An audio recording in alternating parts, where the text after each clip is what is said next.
At the stroke, when waking thoughts go soft at the edges, a bell you cannot see hums through the rafters of a school that only appears when night is kind. Its steps are warmed by the hush of candles, its windows quilted with moth-wing shadows, its air sweet with the last sigh of tea.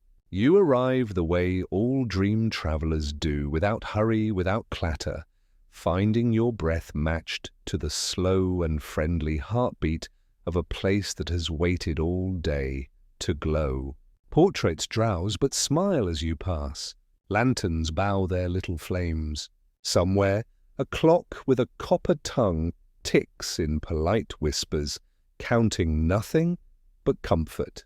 They teach many things here, none loud, none sharp. How to fold a wish into a feather, how to coax a tune from a kettle, how to listen to the soft grammar of snow. And most of all, in rooms kept under quilts of starlight, they teach divination for the dreaming, a tender discipline that reads the future only in the language of rest. The night has tucked itself around Moonwake Academy, and you, wrapped in its welcome, are invited to wander where the hush is deep and every corridor knows your name. The Midnight Hall begins where footsteps turn to hush, a corridor so long and kindly that it seems to cradle time rather than measure it. Moonwake Academy does not blaze at midnight.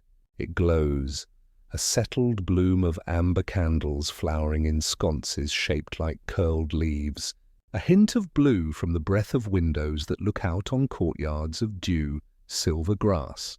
The oak panels of the walls hold the polish of many careful hands, and the carpets are woven with old constellations, threads of milk-soft gold that interpret the night into gentle diagrams of beasts asleep in their heavens. You can feel the softness of the hour in the way the air seems to wear wool. It is a place knitted by patience. Near the arched entrance, a brass umbrella stand yawns and then remembers itself, closing politely with a little cough. Above it, a portrait of a beekeeper in a wide hat dozes, bees moving in the paint like slow, bright commas, their buzz a sound you hear with your bones more than your ears. Every surface seems to believe in silence, not as an absence, but as a companion waiting with a cup of tea and a blanket folded square. At Moonwake, the Midnight Hall is both thoroughfare and lullaby. On one side, slender doors with sleepy keyholes lead to classrooms named for their best atmospheres rather than their disciplines. The room of good windows, the chamber of warm biscuit smell, the gallery of even light. On the other side, tall niches nestle statuettes of little guardians, mossy owls and motherly salamanders, and a wire fox whose whiskers have been twisted by generations of fond hands. Each statue has a pocket to hold notes from students, apologies to the night for laughing too loud, promises to water the corridor ferns, gratitude for finding a sock lost since autumn. A bronze plaque near the floor, polished by curious fingertips, reads, "Whisper gently to pass." It is not a rule, merely a reminder that the hall enjoys courtesies. The whispering is habitual now.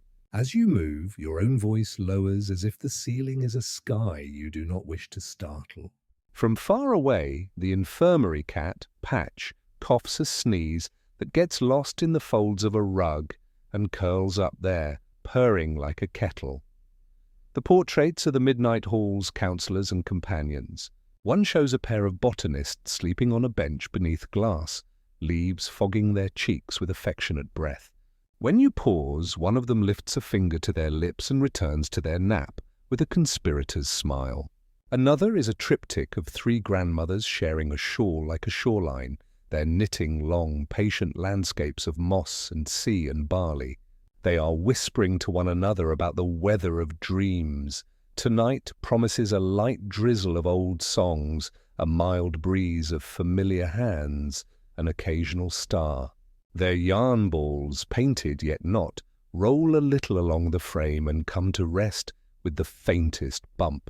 There is nothing here that wants to show off. Even the grand chandelier above is a modest galaxy of glass, each drop a planet content to glow at the edge of perception. When the clock in the high nook breathes another minute into being, Its sigh threads itself into the chandelier, and the light trembles as if asleep and dreaming of candlelit snowfalls.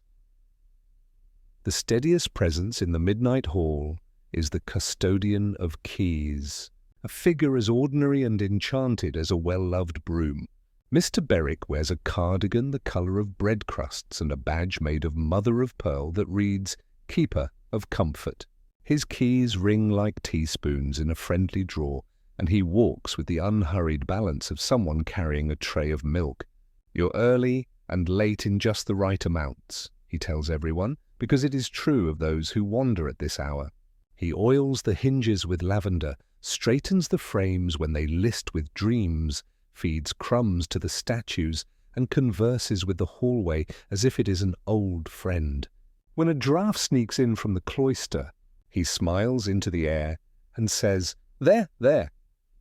The draught, soothed, curls itself at the baseboard like a tame mist and resumes the work of keeping the ferns content. If you listen closely, you can hear the secrets of doors content to be closed for now.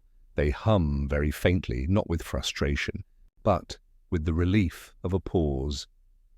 The students of Moonwake pass along the midnight hall in slippers, shawls, and considerate laughter.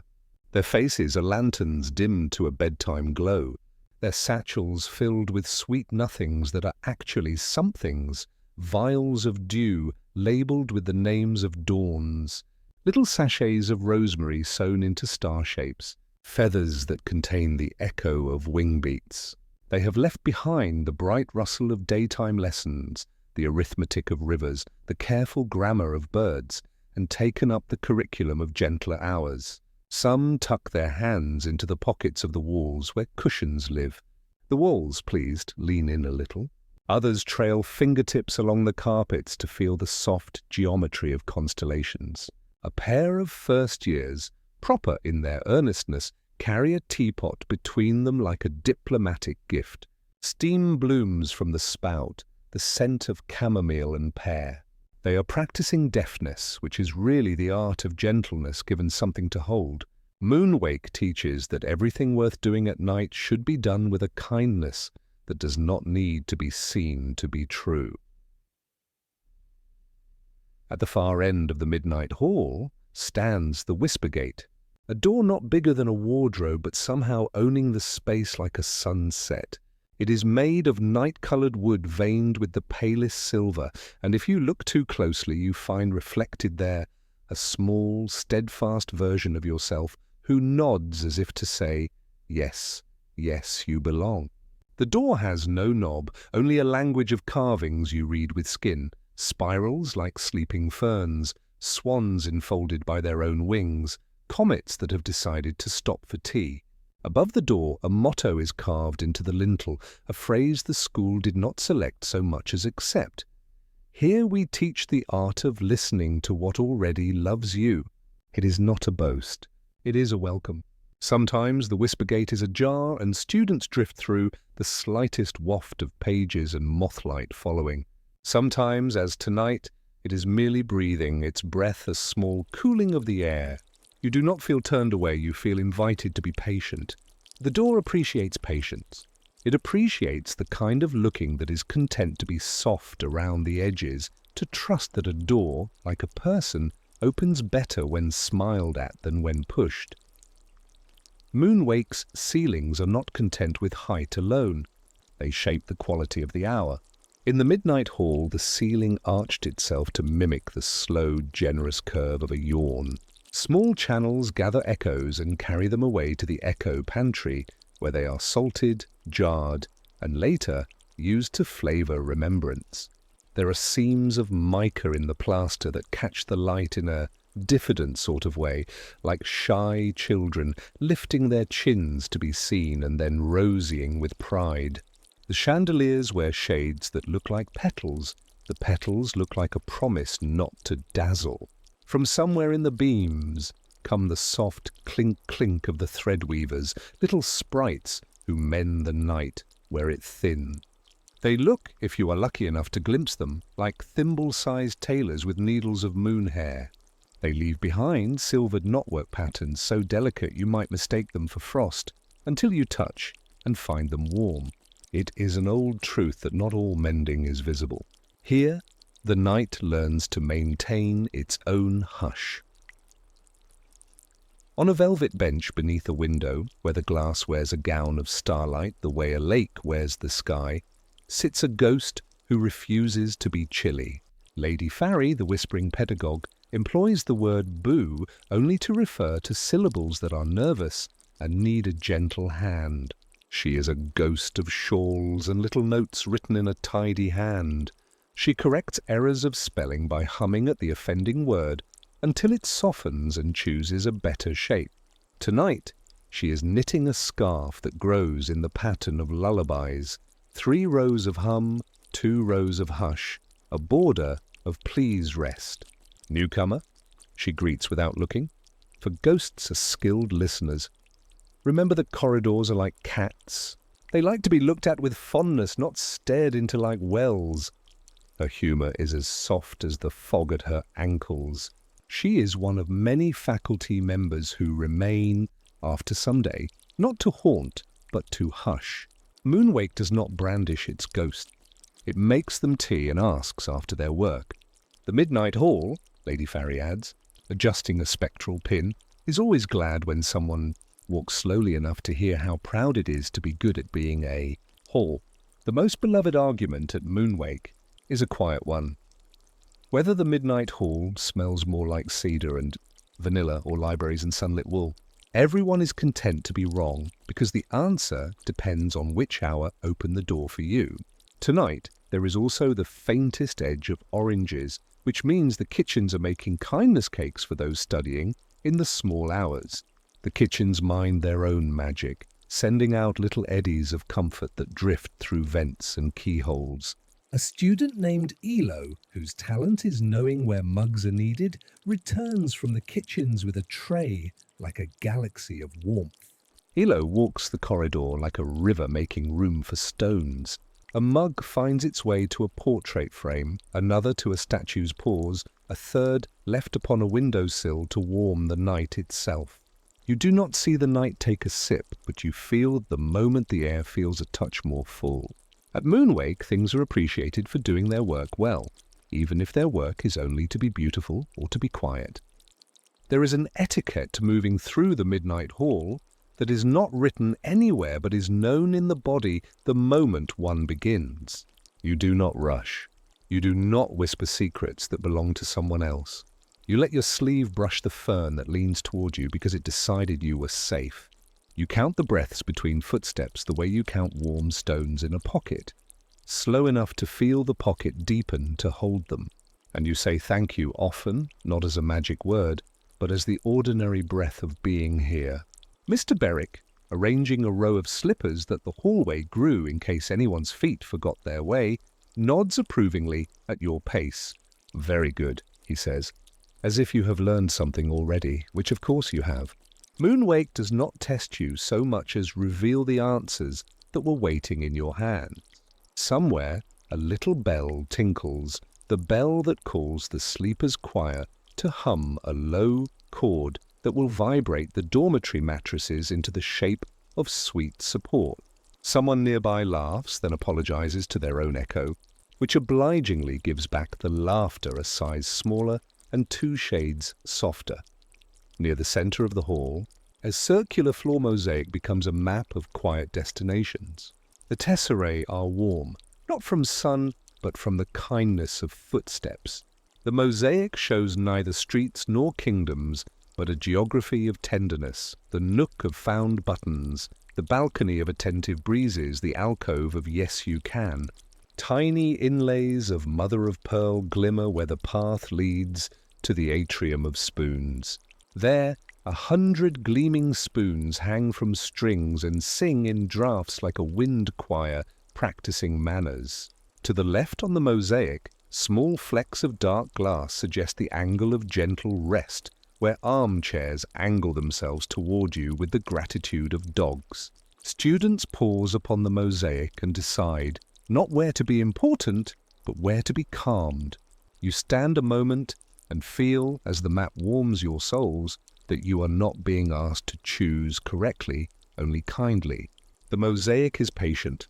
It has held up 1,000 decisions shaped like this one, and it holds you up now. The Midnight Hall is not a straight line in the way that matters. It curves around its own contentment like a river around a stone too pretty to shift. At a bend, a grand-grandfather clock sits with its feet in a puddle of moon. It is older than anyone can politely ask, and sometimes it tells time not in minutes, but in comforts. It is presently 3 cups of tea past the hour, and not yet a full yawn to dawn. The pendulum swings with the declarative confidence of someone who knows what it is to be exactly itself. On the clock's face, instead of numbers, are small pictures, a pair of slippers, a cat curled like a comma, a feather, a candle, a biscuit, a star. Every 6 motions the small compartment beneath the face opens, and a moth comes out to sit for a breath on the edge and then goes back, as if checking the hall for good manners. Above the clock hangs a tapestry of the night rowing herself across a lake, each stitch a ripple of silver thread. The tapestry was woven by students who needed extra practice at patience, and who learned, while pulling the thread, that patience was the practice all along as you draw nearer to the heart of the corridor's hush. A door you hadn't noticed before contentedly makes itself noticed. It is less a door and more a pause disguised as wood. There is a keyhole in the shape of a sleeping eye, and the key plate is engraved with a cluster of stars arranged like a handful of seeds. You feel no pull toward urgency, only the sensation of being recognized by an hour you have almost remembered. A small plaque beside the door says, "The classroom of divination for the dreaming which the day forgets and the night remembers." The letters are the color of cream and are slightly raised as if floating on a surface of night. From beneath the door wafts the scent of pages and a meadow after rain and something like warmed honey. A line of tiny footprints, no larger than the pad of a thumb, leads into the darkness beneath, and you realize with a quiet smile that some creature has gone in to listen before the listeners arrive. Here, in the stillness of Moonwake's Midnight Hall, you feel the school arranging itself around a thought it has been holding for you, that you might learn to read the future the way you read a lullaby, by the way it makes you softer, kinder, less alone. And there the hall seems to draw a shawl around itself, agreeing that enough has been said aloud for now. Even the bees in the beekeeper's portraits slow their commas to periods, tiny soft points of completion. You do not knock. You do not push. You stand and let your heartbeat approach a rhythm that doors enjoy.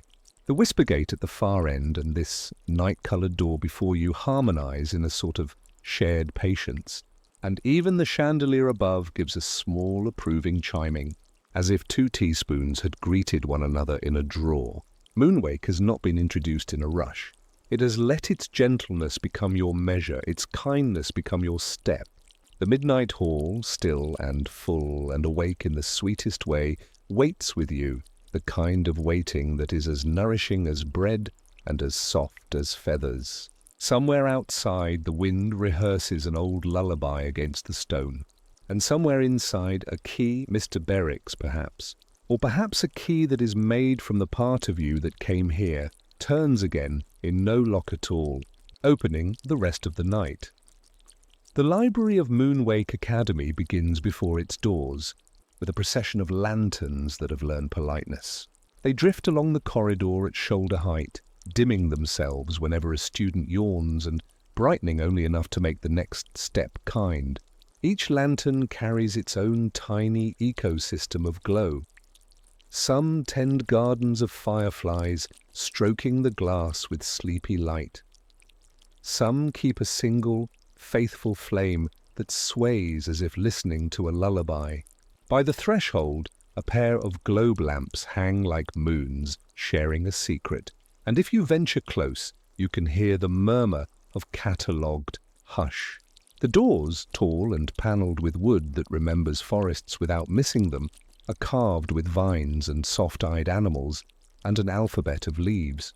Instead of crest or motto, A simple inscription waits. Enter as a reader of lanterns and leave as a lantern for readers. It does not demand, it reminds. When you press your palm against the cool grain, the doors consent with a small, contented click, opening on a room that seems to inhale at your arrival and exhale the scent of paper warmed by care. Inside, the ceiling gathers itself into a sky of beams where dust motes twinkle like shy stars. Rows of shelves drift in gentle avenues, not rigid as soldiers, but arranged with the logic of gardens. Here, a grove of atlases murmuring of soft coastlines. There, a thicket of poetry humming in consonance. Beyond, a little orchard of diaries that ripen in winter.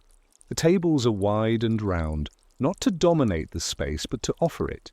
Their surfaces wear the faint rings of teacups as if decorated with halos, and in the center of each rests a small tray with a velvet brush for coaxing crumbs into friendly arrangements.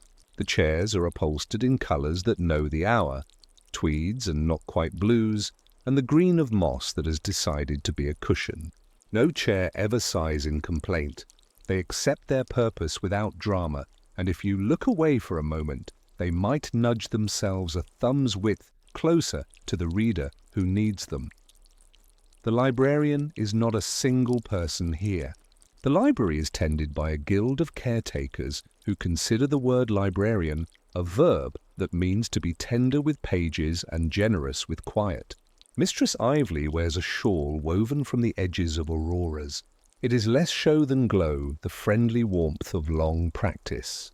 Master Quent keeps spectacles that magnify kindness as much as letters. He polishes them with a cloth that smells faintly of pears.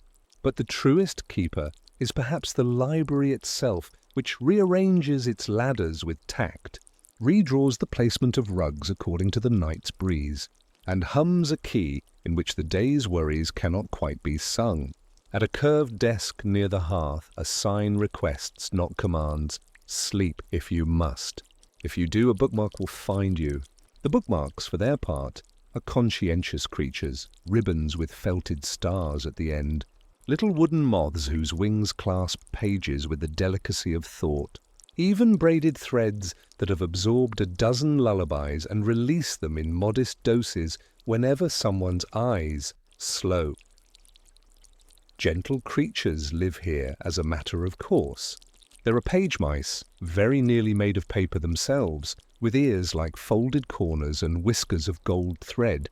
They nest in the margins of encyclopedias and come out to sip condensed mist from saucers set upon the radiators. There are letter swallows that carry errant vowels between shelves, so words can find their fullness. They sleep not in nests, but in the bowls of quills, each bird curled like a comma in a sentence that knows how to pause. In the rafters dwell the index owls, small and scholarly, who keep the catalogue up to the curiosity of the hour. They sleep mostly because days are busy things. But when someone looks for a book not yet ready to be found, an owl will rotate its head precisely a page and a half and blink in a manner that says, "Try again, but softer." Lampshades are of linen that remembers breezes, and the breezes are friendly enough to find their way indoors when the library whistles them in. They help turn large folios and lift the corner of time so notes can be slipped underneath. What glows most is not the lanterns, though they glow kindly, but the practice of reading itself, which the library honors as a form of slow magic. Students read from teacups, from cupped hands, from the grain of tables, where previous readers left the faintest vibrations of delight.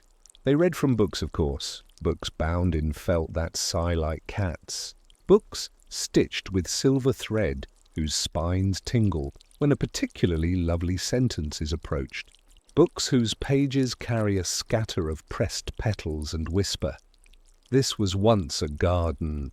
The collection is a living thing. There are manuals on the polite treatment of storms, chapters that instruct you in the art of lucid dreaming, papers on the ethics of listening to creaks in old houses.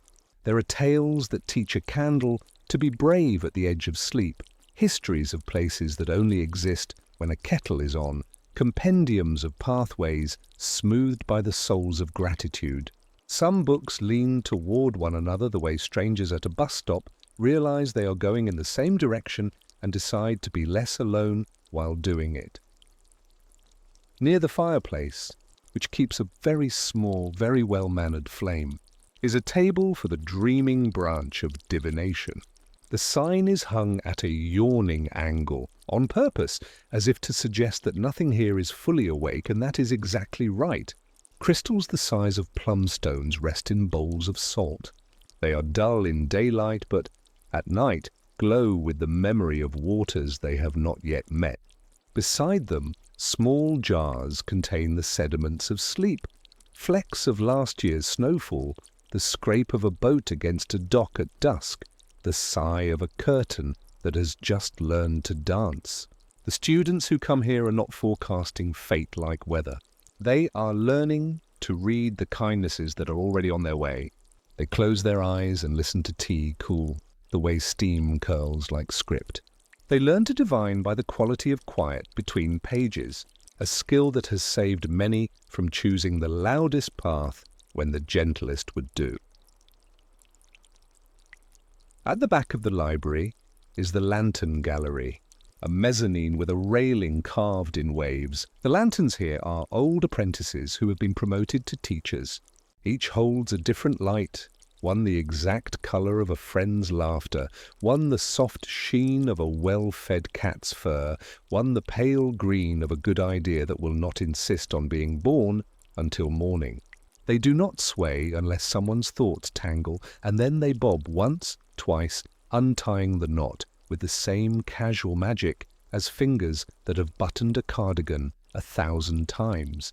Mistress Ively makes rounds with a basket of oranges and cloves, pressing one into each lantern's palm of light. This is not practical precisely, but ceremonial, and ceremonies have their own kinds of utility. The index owls maintain a secret room that is not particularly secret, which is the kind best kept. Everyone knows of it, and no one needs it to be hidden in order to respect it. It is called the Listening Nook, a curve of cushioned benches under a canopy of knitted trusses, and it is where the library stores the quiet it harvests from peaceful afternoons. If you sit there, the quiet does not sit on you. It sits with you. It eases the crease between your brows, spreads itself like butter on the toast of your thoughts, and asks only that you breathe as if you like continued breathing.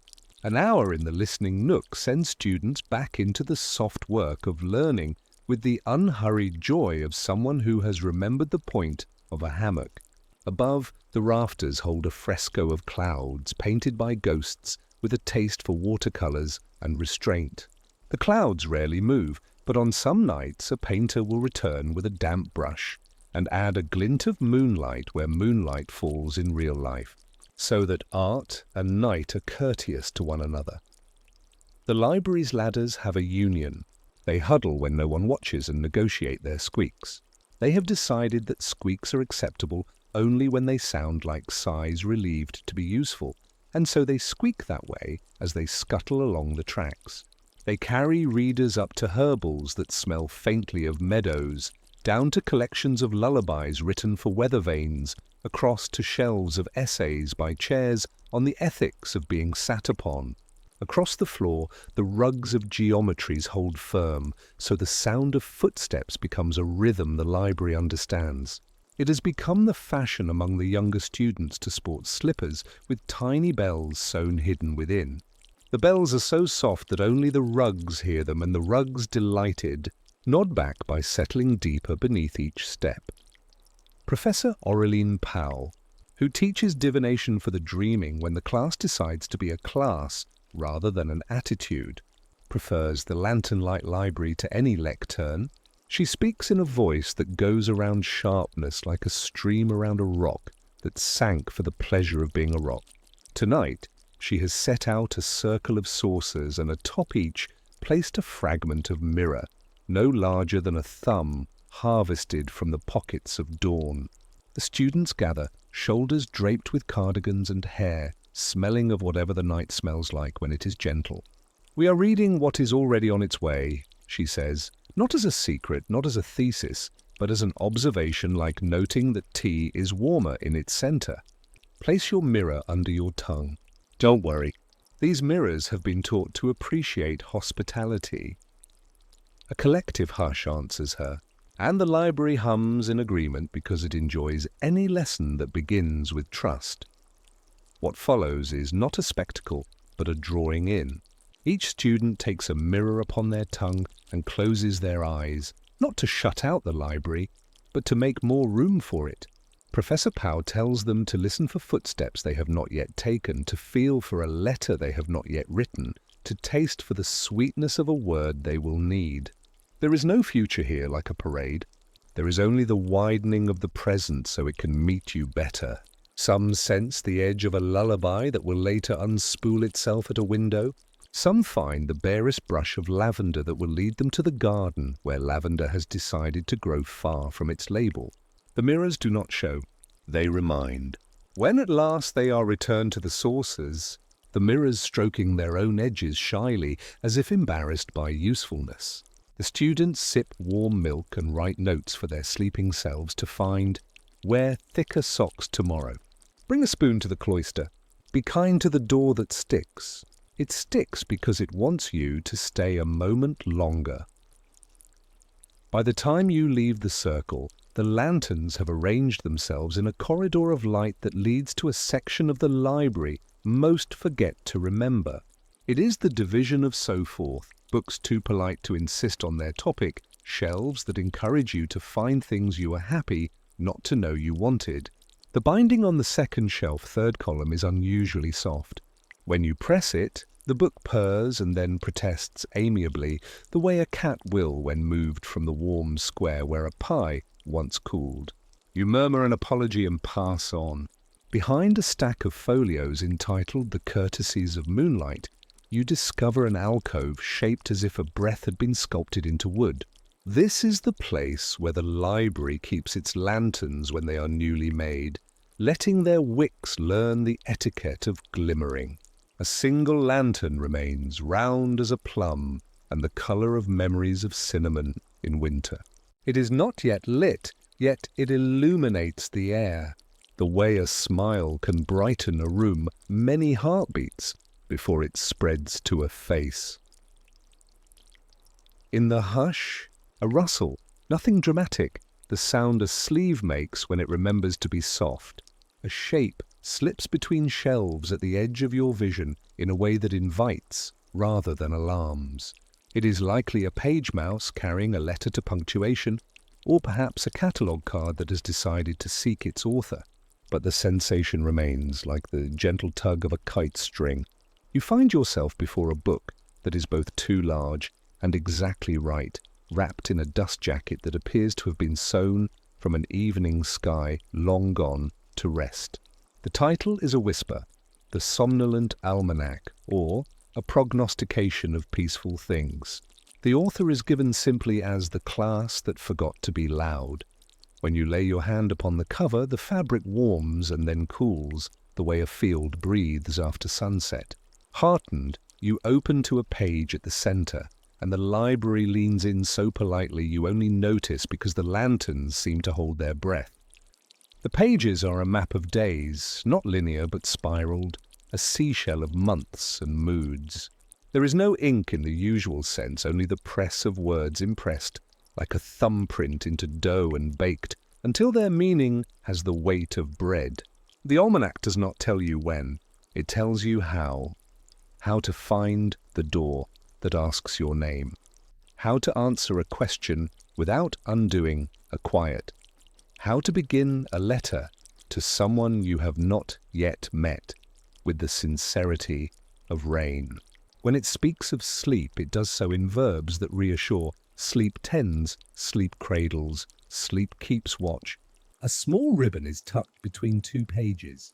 It smells of anise and lavender, and a summer afternoon that allowed a cat to commandeer the laundry basket. You lift the ribbon gently, and there, stitched into the gutter of the book, is the slightest seam, a seam that looks like a smile, a seam that looks like a path. The library is a place that knows when to look away. It allows a hush to unfold in which discovery can tap your shoulder without startling you. You trace the seam and feel not a roughness, but the eager smoothness of something that has waited without impatience. The lanterns along the alcove blink as if sharing a nod. The index owl nearest you opens one eye, then closes it, an avian wink that means, in their language, "We do hope you like small doors." The seam yields to your fingertips like warm wax, and the book, very decorously, opens not wider, but deeper. The page becomes a panel, the panel becomes a small, hinged invitation, and before you is a doorway no larger than a bread box, but somehow generous as afternoon shade. There is no need to fit. The door accommodates. It is the library's way to make the world grow, to hold kindness, not the other way around. You take a breath, not to steady yourself, but to better savor what surely smells like old cedar, cinnamon, and a friendly kind of mystery, and so you lean closer, not to escape the library, but to enter a more concentrated version of it, a droplet of library distilled from the grand room. From within the doorway comes a light that is not bright or dim, but exquisitely appropriate. It reaches you without hurry, like a cat who has decided that your lap is not a trap, but a promise. It is difficult, this balance between wanting to turn to Professor Powell to share your discovery and wanting to honor the discovery by letting it be yours for precisely this moment. But Moonwake is good at tutoring such balances. The book waits. The lanterns wait. Your hands remember how to be gentle. The somnolent almanac breathes once, twice, as if aligning itself with you. And within the small door, the idea of a room blossoms like steam from a newly poured cup. You do not rush. The library approves. Slowly, like a sentence that adds a clause because it finds it has more to say about comfort, you step toward the secret that is not hiding, but choosing its moment to appear. In the softened center of the book's small door, the world resolves into a passage not wider than your shoulders and lined with shelves the size of thoughts. The wood is pale and patient, each grain a gentle wave, and along the tops, small lanterns no bigger than walnuts rock in their hooks like cradles, as if the light itself needs rocking to sleep. The air wears the temperature of a cat's breath. You are accompanied by that oddest of welcome, the feeling that the space already knows the story of your being here and is happy to finally arrive at this chapter. Behind you, the library continues to be a library, untroubled by your partial absence. Ahead, a hush knits itself into a stair that is more slope than step, a tiny hill curling toward a place that smells like a trunk full of winter sweaters and long-ago letters. You place your hand on the curved rail and feel the satin of wood that has been touched by thankful hands. The slope invites gaits slower than walking and quicker than waiting. You learn it without practice, which is to say, you remember it. Halfway up, a portrait no larger than your palm hangs in a frame shaped like a teacup handle. The subject is a seal, eyes closed, wearing a crown of kelp and contentment. Beneath it, a label reads, "Archivist of Tide Naps." You nod because that seems exactly right. Above, the slope releases into a pocket of space with a window that shows not outside, but the inside of a snow globe that has elected not to be shaken. In its scene, a small house sleeps with a hat of snow. Smoke from its chimney curls like a treble clef on a lullaby. You watch long enough to see the smallest shift. The light in the house winks from one room to another, and you feel secretly greeted by beings you will not meet and do not need to. The pocket offers a stool, which you do not take, and a bowl of lozenges shaped like half-moons. They taste of mint and consent, should you ever wish to know. The passage opens into a room whose size you are glad nobody measured. It is large in the same way a yawn is large, expanding without becoming imposing. The floor is made of boards that have learned to be quieter than wool. The walls hold shelves that hold boxes, that hold envelopes, that hold pages, that hold a single kind of thing: returns. This is the chamber of remembered books. a place where volumes that wandered go to wait for being wanted again. You sense them like a field of sleeping animals, the breath of them a collective softness. In the center, a great round table like a pond holds a stack that almost glows. These are the lost tomes, the books that leave before anyone knows they are wanted. The books that call who they call and then sit mannerly until someone answers. There is a caretaker here. Of course, though caretaker is not the right word. A figure in a cardigan the color of warm dusting powder, and a face that reminds you of everyone who has ever been pleased that you found your way. They are neither old nor young. They are the age of kindness. You heard it then, they say, voice a blanket that has just been shaken out over pajama knees. Good. It is rare, but not special. Rare because not everyone walks as softly as you. Not special because every softness deserves an answering softness. I'm Mex Tallow. The name fits like a candle fits an evening. They gesture to the round table. The tomes call when they have more to give, not out of grievance, but out of joy. They are too full of rest to keep it to themselves. The topmost book is bound in cloth printed with tiny moons asleep in hammocks. No title adorns the spine. The spine adorns the title by refusing to be busy.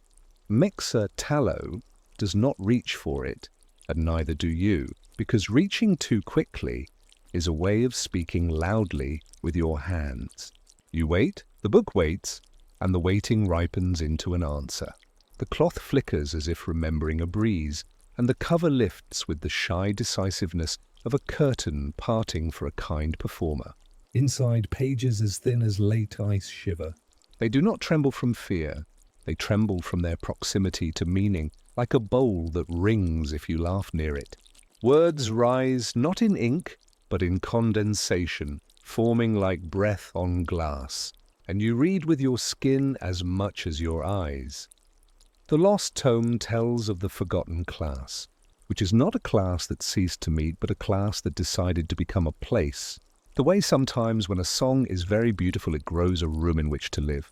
Divination, for the dreaming, once met in the smallest of classrooms, the one with the hatch in the wainscot that let in a cat's paw of sunlight at precisely dusk. The students, taught by Professor Powell when she was younger and wore her hair like a promise of weather, kept notes that were more like lullabies than records. Over years, the notes fell asleep in drawers, the drawers fell asleep in cupboards, the cupboards fell asleep in a storeroom, and the storeroom fell asleep in the library. The class did not vanish.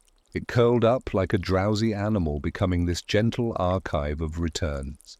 It is still a class, Mex Tallow says, pleased. We just needed a larger notebook. From the lost tomes pages, a drawing loosens itself like a leaf. It is done in the tender hand of someone careful with pencils. The drawing shows a door at the back of the lantern-light library, a door you have never seen because it is not there until it is looked for kindly. Above it hangs a bell in the shape of a thimble, below it a mat that says not yet and also welcome. The drawing is annotated not with instructions but with reassurances. Do not worry if the bell makes no sound. You will hear it inside your jaw. Do not fret over the mat. It will say other things if other things would be helpful. The door is labelled with a name, you know, the listening nook. But this is another listening nook, the one beneath the first, the echo of an echo that remembers being a voice. Mex Tallow gestures, and the room makes a shape of itself that allows you to sit without choosing a chair. The tomes do not lead to puzzles, not the unsweet kind, they say. They lead you to places that are ready to have you. The hidden classroom, this one is called the Hearth of Returning Pages, sits behind a turn of wood that does not feel like a turn until you are upon it. Would you like tea first? You would, and there it is, not conjured but invited. A small pot with a stout attitude, a cup that has been patient without being sad, a saucer with a nick in it that she wears like a beauty mark. The tea is chamomile with a sigh of lemon and an intention to comfort. The steam shapes itself into curly letters that spell, if you are inclined to read steam, Go on then. You sip. It tells your tongue a story of bees that did not hurry and were decently rewarded. When you set your cup down, the room hums a chord so low, and even it feels like a spine remembering its rightful curve. The lost tome flips itself as if turning a pillow to the cool side. On the new page, a map. It is not drawn, it is suggested. The suggestion of a corner, the idea of a rug, the feeling of a handrail. You understand it the way you understand the path to bed in your own home on a night when the electricity has chosen to be off by friendly conjecture. Mex. Tallow rises without standing. It is a hard thing to describe. One moment they are in conversation with the chair, and the next the chair decides it has been generous and allows Mex Tallow to continue the conversation elsewhere. The Lantern Light Library has agreed, they say. It is always glad to assist, provided you promise to keep loving it openly as you have done. They place their palm over yours where it lies on the table. Their hand is as warm as gratitude. Back through the passage, the walnut lanterns bobbing in approval. Down the slope that is secretly a stair and secretly a slide, you re-enter the library like steam returning to tea. The bustle of quiet resumes. Students turn pages with the courtesy of zookeepers feeding slow animals. Professor Powell has left a note on the sources. Tomorrow we ask the mirrors what we already know about kindness. It is not a test. Around the curve of the stacks, the air thins into invitation. The shelving leaves exactly as much space as would be easiest. The carpet shifts its pattern so that its woven stars align into a river that flows toward a wall that looked like a wall until it becomes a slightly different wall. There, a section of wainscot wears a sheen like a cat's shoulder brushed the wrong way. You smooth the grain with your fingertips until it purrs, and a seam appears, not because you discovered it, but because you introduced yourself and the wood chose to reciprocate.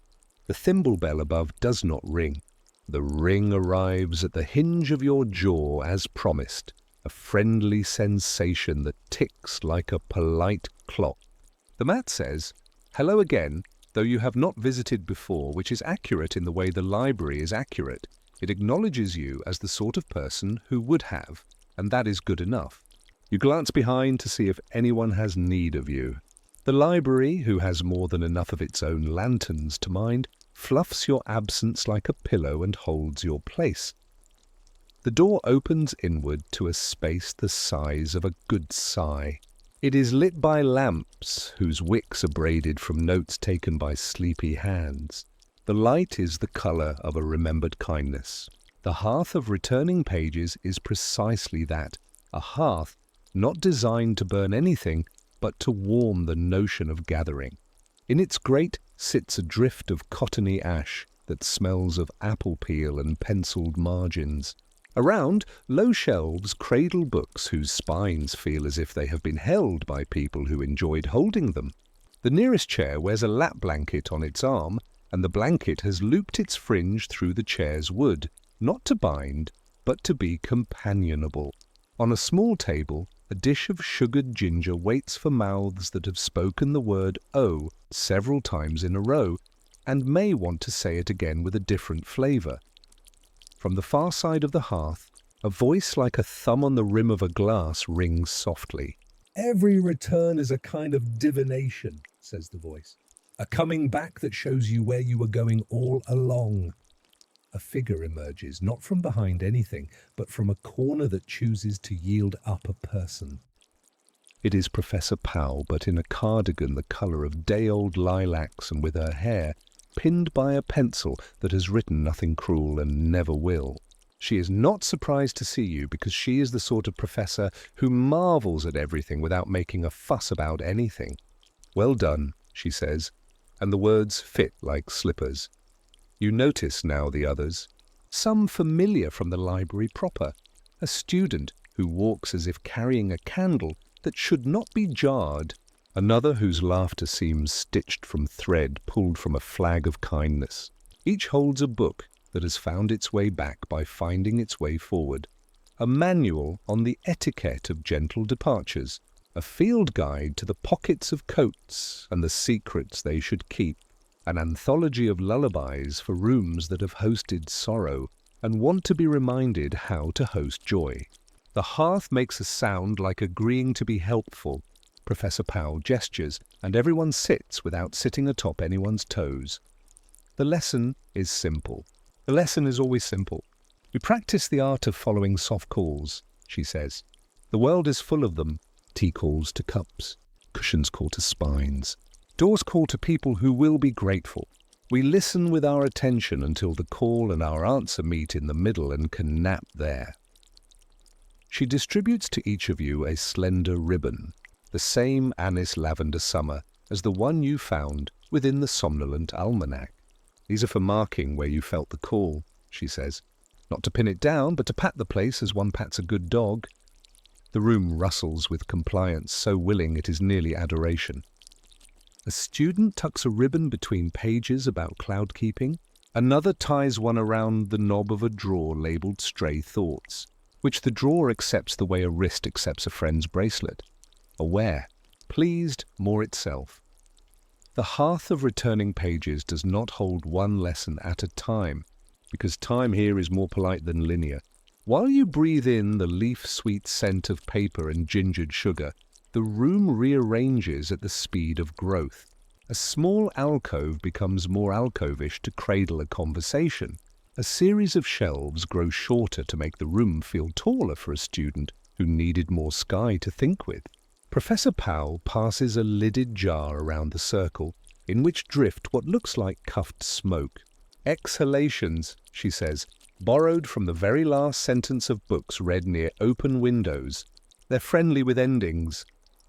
Each student inhales from the jar and sighs in return, creating a little cycle of completions. It is impossible to be here without finishing something gently, a thought, a frown, a stubborn weft of the day that had tangled itself into your shoulders. The lost tome rests on a lectern by the hearth. It watches, if a book can watch, with the contentedness of a cat who sits just out of sun to keep the sun from being jealous of its fur. It called you, Professor Powell says to you, and not only you but also the person you are when you practice listening. When lessons become rooms, rooms become companions. This is one of our companions. You nod because nodding feels like the correct punctuation for an agreement with a room. She smiles, and the pencil in her hair gleams as if it has just admired a sentence and is considering being used. We will return upstairs when we are ready, she adds. No rush.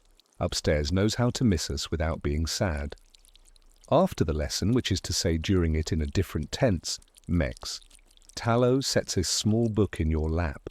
This is yours now, the gesture says, without the burden of possession. The cover is plain, the colour of wheat biscuits. Inside, the pages are blank, yet warm, as if they already contain the absence of words you will one day write.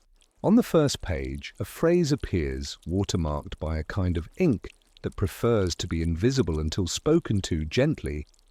List the ways the night has already been good to you. You place the ribbon there, not to bind a promise, but to accompany it. The ribbon and the blankness look well together, like a table set for a meal that will be cooked by appetite as much as by flame. When at last you lift your face, you find the room has become a little more like the library. And thus you have come a little closer to leaving, which is a kind of arriving. The hearth's ash fluffs itself like a cat, rising and then relaxing again. The lamps murmur appreciation for having been lamps. Professor Powell taps the pencil lightly. The sound is a small polite bell in your jaw. You stand together, not a line, a flock. The door opens inwards into the library, which is the trick of all good doors. They know that you are inside wherever you are. You return to the lantern-light library with the knowledge that you could now find your way without help, and with the humility that you would always accept it. Dawn at Moonwake Academy does not arrive so much as remember itself, sighing through the panes and pooling on the floorboards in spoon-shaped glows. The bell does not ring. It hums with the throat of a kettle. The dormitories yawn their windows to admit a wakefulness that knows not to bluster. Somewhere a hen, long retired from eggs, clucks to the sun as one old friend to another. The day's first lesson is always the same and requires no classroom to rise with patience. Students stretch, pull on sweaters that greet their shoulders as if they've been waiting with tea, and step into slippers that have practiced anticipating toes.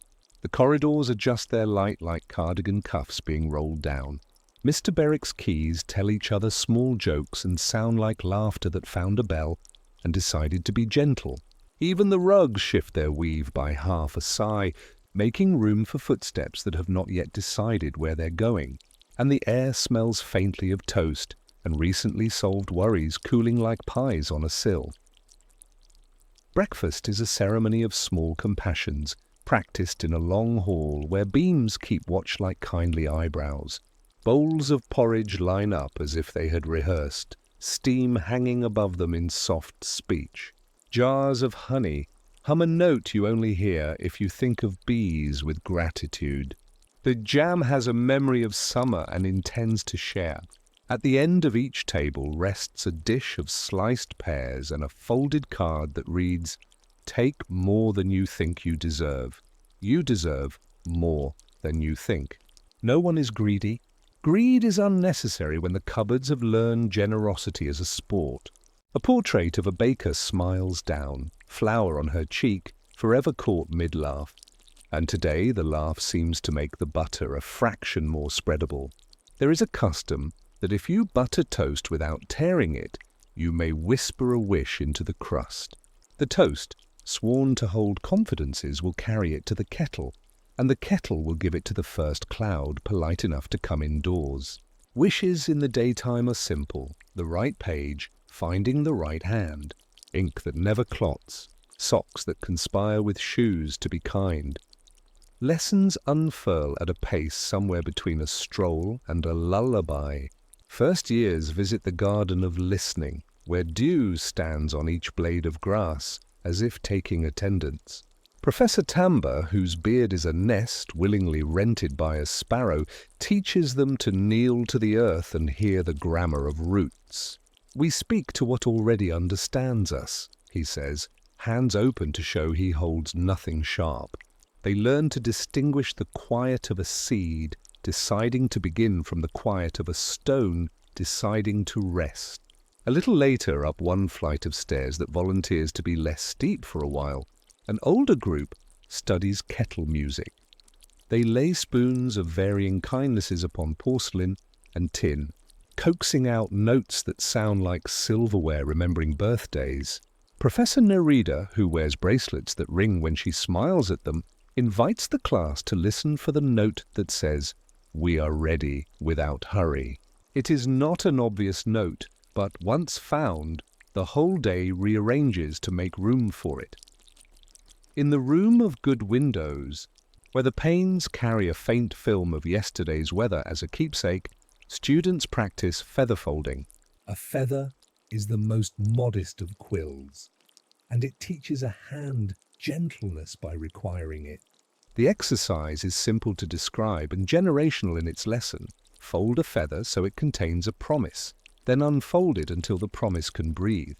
If the promise was meant for someone else, the feather will carry it as far as the nearest kindness and hand it off.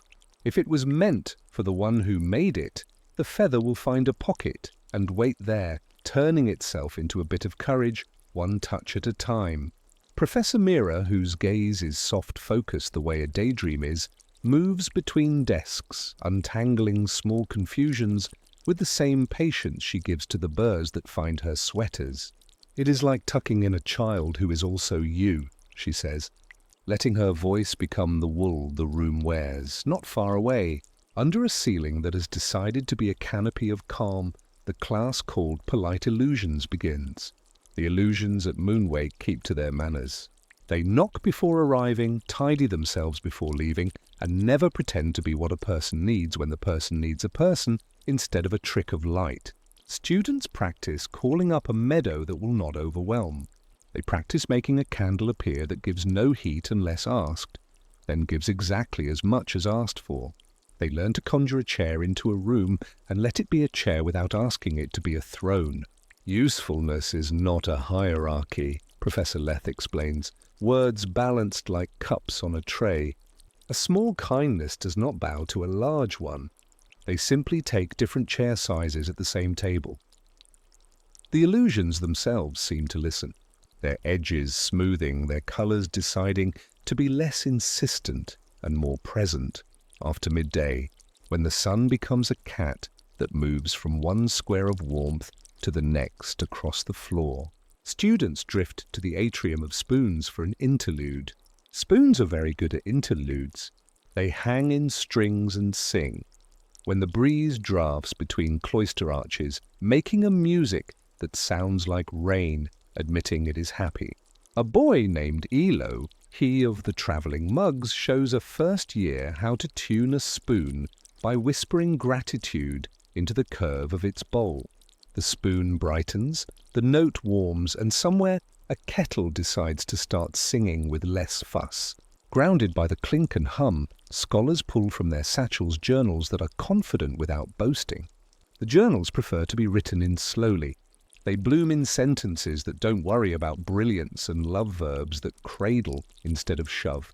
A page that began with the sentence, "Today we folded feathers," finishes with a drawing of a chair that is less like a chair and more like the feeling of being welcomed by one. Afternoons offer a pilgrim's choice of calm corridors. In the gallery of even light, which collects time like a friendly puddle collects sky, the students of kind weather arrange umbrellas on stands as if they are choristers waiting to be cued. They speak to breezes by name and receive replies in the language of cooler air around the ankles, warmer air at the wrists. The professor is a woman known as Aunt Fen, not aunt to anyone and aunt to everyone. She teaches storms to behave in libraries and asks rain to take the long way home when it has spare hours and no houses to visit. Weather listens best when it is invited to stay, Aunt Fen says, setting a saucer on the windowsill in case the cloud has never been offered tea. A shower passes by the panes, pauses, and leaves the faintest kiss behind. Inside, sleeves roll themselves down to cover forearms now content. What Moonwake calls homework tends to be work that returns one home to oneself. Students gather in the button nook to sew their thoughts to their coats in case a brisk idea tries to blow them off in the evening. Others walk the cloister of soft footsteps, practicing turning corners without startling their own hearts. In the narrow garden, where the hedges lean in to whisper one another's little rumours of dew, a trio sit cross-legged to compare which lullabies help birds dream of flight without making them too restless to sleep. Professors pass like well-placed commas, lending rhythm, never insisting on a full stop. Lady Farry, the ghost pedagogue, offers a student a piece of advice about a sentence that refuses to collapse into kindness. Trade the word must for might, she suggests, and the sentence, relieved, uncurls. There, Farry breathes. Much better. See how it makes room for a nap? Tea appears where it is wanted a breath before it is wanted, which is the kitchen's trick and delight. The cups in the afternoon are decorated with faint silhouettes of the hands that have held them before. Placing finger to handle, you feel your grip improved by the memory of another's steadiness. Conversations are not debates, but quilts, patchwork thoughts laid next to one another, until warmth happens without argument. Someone asks, what, precisely, are we studying when we study divination for the dreaming? The answers are many and none of them compete. The future is hospitality, one says, idly tracing a circle in a ring of tea. The grammar of coming kindness, he says another, who prefers prepositions. How to set the table for what loves us back, says Professor Powell, happening by, and her pencil glows with agreement. The sugar bowl listens and resolves to be less shy when next it is needed. As the shelves resume their ordinary miracles and the lanterns their ordinary glows, something like a sigh moves through the stacks, though nothing heavy has been lifted. You are full not of weight, but of a softness that has mass. Back at the round table by the gentle fire, your saucer waits with dignity, as if certain that whatever it has been doing in your absence was not less than accompanying you with its intention. You sit, place the ribboned book upon the table, and let your fingers rest upon its cover as one rests a hand upon a sleeping cat without expectation. The library appreciates your choice of nothing for the moment. It adds it to its collection of somethings that calm. Somewhere in the rafters, an index owl releases a pellet of unneeded urgency, and below, the rugs absorb a footfall that was not yours and make it yours by tucking it into the pattern of having been here. The call of the lost tome is answered, which is to say, it continues, just quieter now, like a lullaby that has taught a room how to sing back. Later still, the practicum of quiet courage meets beneath the mezzanine, where lanterns tutor light. Quiet courage at Moonwake is not a test of daring, but a practice of staying. Students are given simple assignments. Hold the door half a breath longer than normal. Stand by the window and let the day move through you without trying to move the day. Tell a chair you are grateful. Each practice, small as a seed, knows how to become a tree when given time and the right silences. The class shares reports with the enthusiasm of those who have discovered that being kind to a handle makes the door behave like a friend. "Today I listened to the pigeons settle," one announces, pride wrapped in modesty. "They sounded like coats deciding who should go on top of the heap." Applause is almost entirely made of nods. Even the floorboards seem to soften, pleased that no one is trying to make a point sharper than it needs to be. In the later hours of afternoon, when shadows lengthen like cats stretching after naps, the room of warm biscuit smell opens its shutters. Not every school admits a room with such a purpose. Moonwake maintained that warmth requires its own syllabus. Here, students bake small rounds of comfort, kindness cakes dusted with sugar that refuses to scratch. The recipes are written as letters. "Dear hands, please be gentle with flour. It likes to be gathered, not grabbed. Dear butter, we are very glad you're here. Dear oven, we trust you." While cakes rise, a hush deepens, the hush of heat doing the quiet work that heat does. When they are ready, the room dings in the jaw like a chime, and the first cut is a ceremony, steam lifting like a blessing without sermon. Nobody eats alone unless they ask to, and even then the walls keep company by warming themselves. As evening begins its long, considerate bow, study shifts toward the soft disciplines. The apprentices of the sleepers' choir gather in the round of resonance, a chamber without corners because corners can be places for worries to sulk.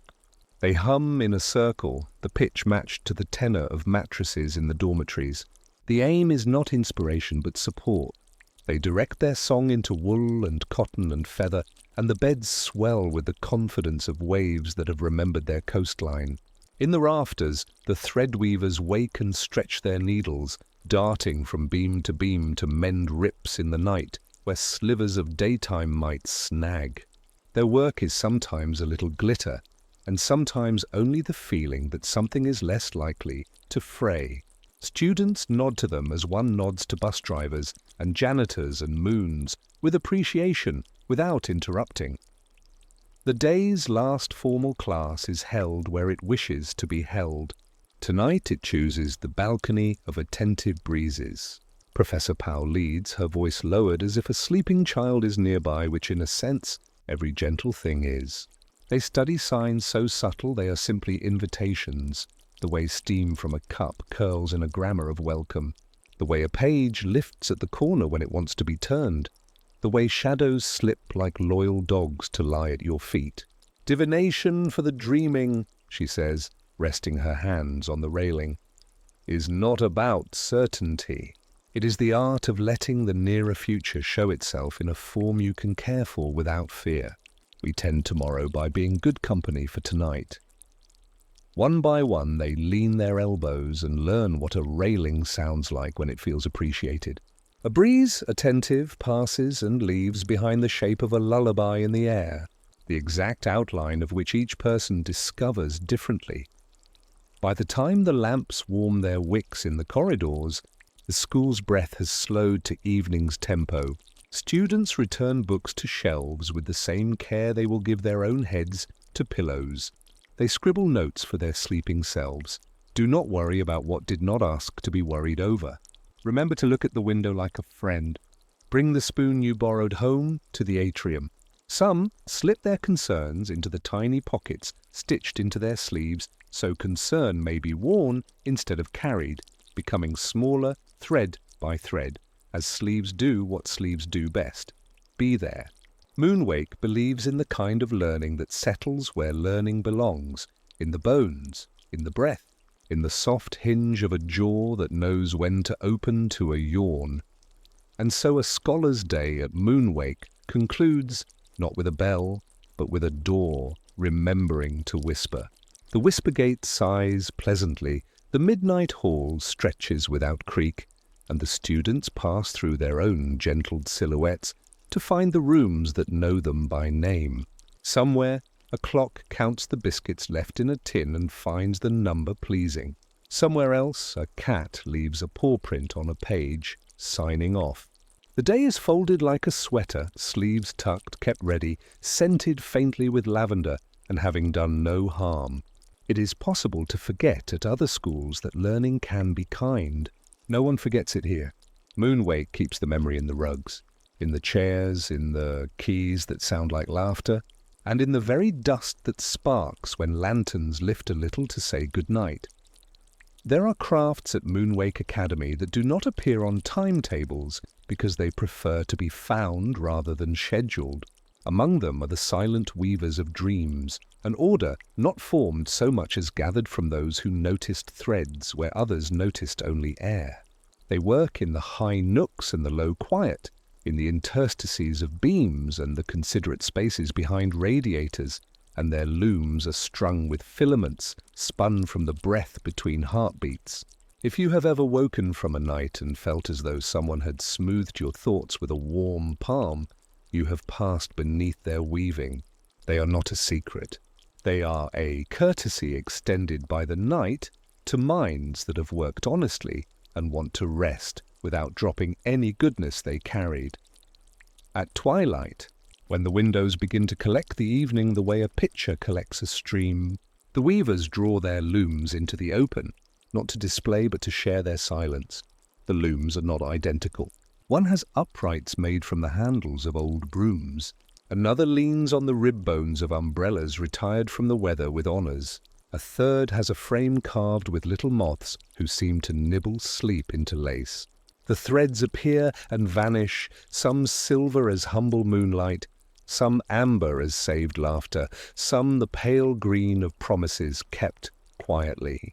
When they stretch warp and weft, the sound is like the sigh of a wardrobe full of sweaters deciding it is time to be useful. The weavers themselves are an assortment of ages and shapes, their eyes ringed with softness, acquired from looking at what barely needs to be seen. Mex tallow is among them sometimes, hands steady as door frames. There is a student named Ori with a smudge of ink always on their wrist and needles tucked into their hair like musical notes. A grandparently person everyone calls Gran Moss because moss grows in their garden and also in their patience. And a spry ghost whose fingers pass through thread but whose singing strengthens it. They do not talk much while weaving. Talking would be another thread, and this work has enough. But they hum, small, round sounds that travel into the threads and back again, so that the fabric remembers. The memory it carries is always this: you have time. You are allowed to be held.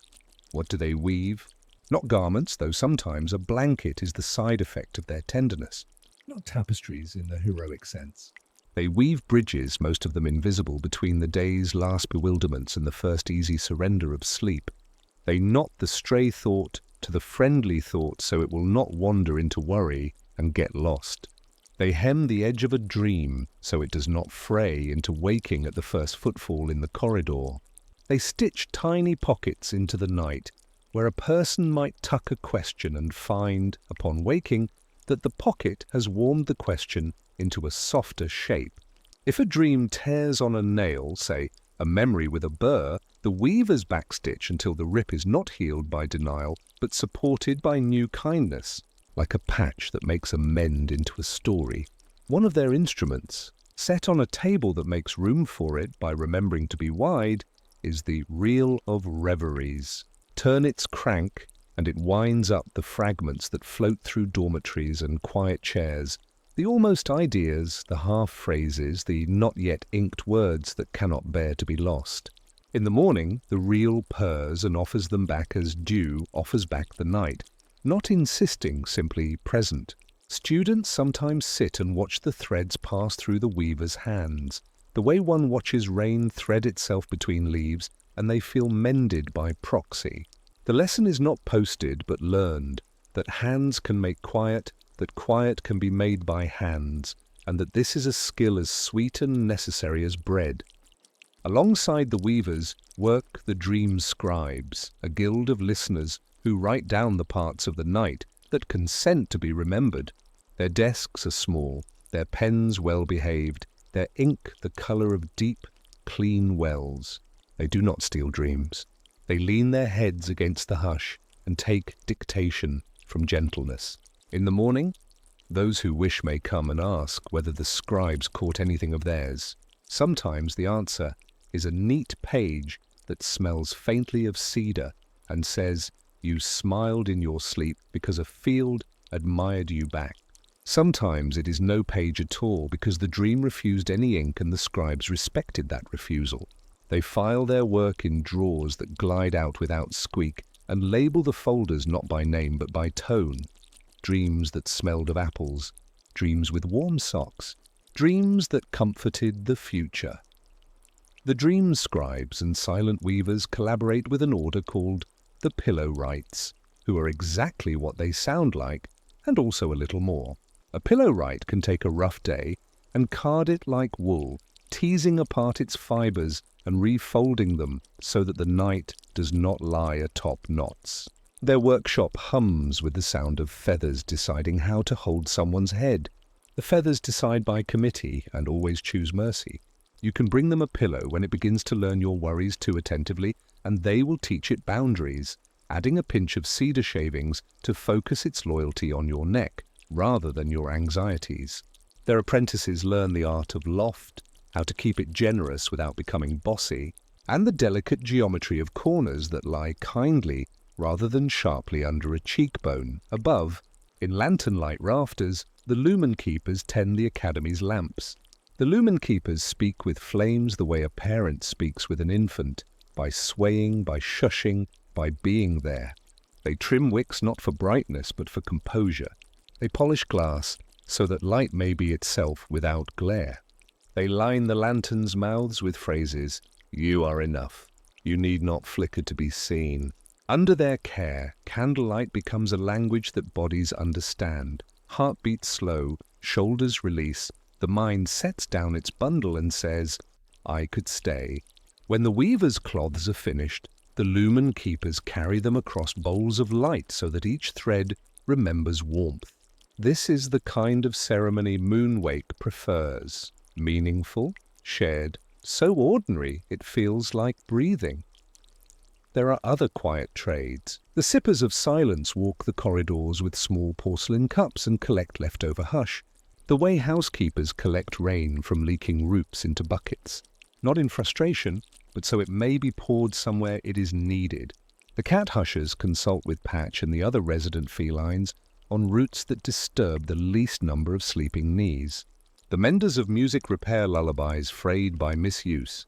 They stitch in rests where someone forgot to breathe and remove crescendos that ought to have been kindnesses. No one glorifies these labors. They are not hidden either. Students can apprentice for an afternoon or a lifetime and find that the work feels like having been a part of you all along. Sometimes, in the hour that is neither late nor early, but a little of both. A first year will come to the weavers with eyes full of a sadness that knows how to be quiet and still asks to be heard. Gran Moss pats the stool beside the loom, and the sadness takes a seat. "Tell it as if you were soothing a cat," they suggest. The student tells.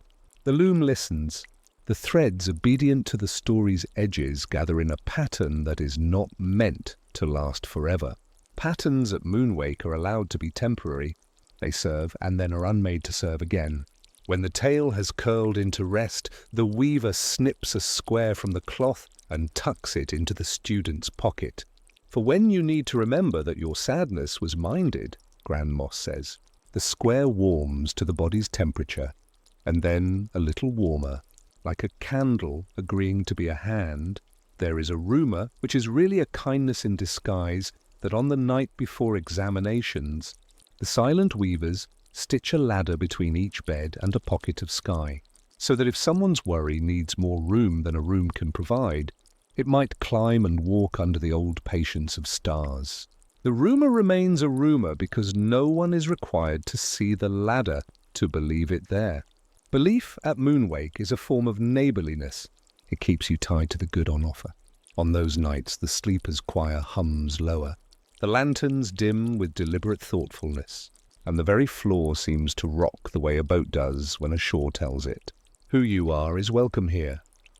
By the time the first snorers find their notes, the weavers have tucked their looms to rest, not apart, but together, as cats who like each other sleep in a heap. The dream scribes cap their ink and whisper, thank you to the air that gave them words. The pillow wrights lay their palms on their benches for a breath of gratitude. The lumen keepers carry a last ribbon of light down the hall and drape it over the shoulders of the night. When they pass the whisper gate, it breathes out, and the breath feels like a hand smoothing a blanket. No one says goodnight loudly. The good night born in so many hands has become the night itself. Evening at Moonwake does not descend. It opens like a book that knows your page by the sound of your footsteps. The sky outside, moored to its own blue, by old affection for the roofline, deepens by degrees so kindly you could chart it in teacups, one shade per sip. The windows in the midnight hall put on their shawls of reflection. For a while they wear both inside and outside, a temporary double life they handle with grace. A wind the colour of linen passes through the cloisters and tugs at the sleeves of ivy, reminding the leaves of something they loved last summer. The stones of the courtyard, warmed by the day's light, let go of their heat in small exhalations that a person could step across like puddles. In this gentle unfurling, the school also changes its posture, not because of rules, but because of memory. It has been evening before and knows how to welcome it. Supper is set in the hall of bowed lanterns, so named because the lanterns tilt their chins as if listening to stories. The long tables gleam like patient rivers. Benches shift to make room before bottoms request it. The meal is what the gardens have decided they can spare without sadness. Stewed beans with rosemary, bread with a crust like good advice, mushrooms cooked until they remember they were once umbrellas in a different reign. There is always soup. Soup at Moonwake is a language. Tonight it speaks of time and the memory of potatoes left too long under a newspaper. Rescued, forgiven, softened. The kitchen staff move in currents of competence that look like choreography only to those who haven't yet learned to admire steadiness. They slip a warm roll into a student's pocket as if delivering a letter. They fetch more butter before anyone's knife asks. They set aside the very end of a loaf for a portrait that loves the smell even as paint. Evening conversations in the hall are the quiet jewellery of the day, worn because it pleases the heart rather than the eye. A second year recounts how their illusionary meadow politely declined to bloom over someone else's homework. It told me that's not our patch of field, they say, and the table nods, impressed by the meadow's ethics. A first year describes learning to hear the difference between a page asking to be turned and a page content to be left alone long enough to dream its next paragraph. Professor Leth tells a joke so soft it barely laughs at itself. What did the lanterns say to the moth? I'll meet you halfway. You bring the flutter, I'll bring the glow. Even the moths enjoy it, circling with self-aware restraint. Lady Farry floats by to remind a student's question mark that it can curve more kindly, and the punctuation blushingly improves. After bowls are emptied and crumbs rearranged into hieroglyphs of satisfaction, the school stretches into twilight occupation. The cloister of soft footsteps fills with people who've decided walking is a form of thinking that does not require agendas. Under the arches, the air holds the last warmth, like a mother's hands hold a child's cheeks before bedtime. Not to keep, to bless. On a bench worn to comfort, Professor Tamber passes out envelopes to the earth.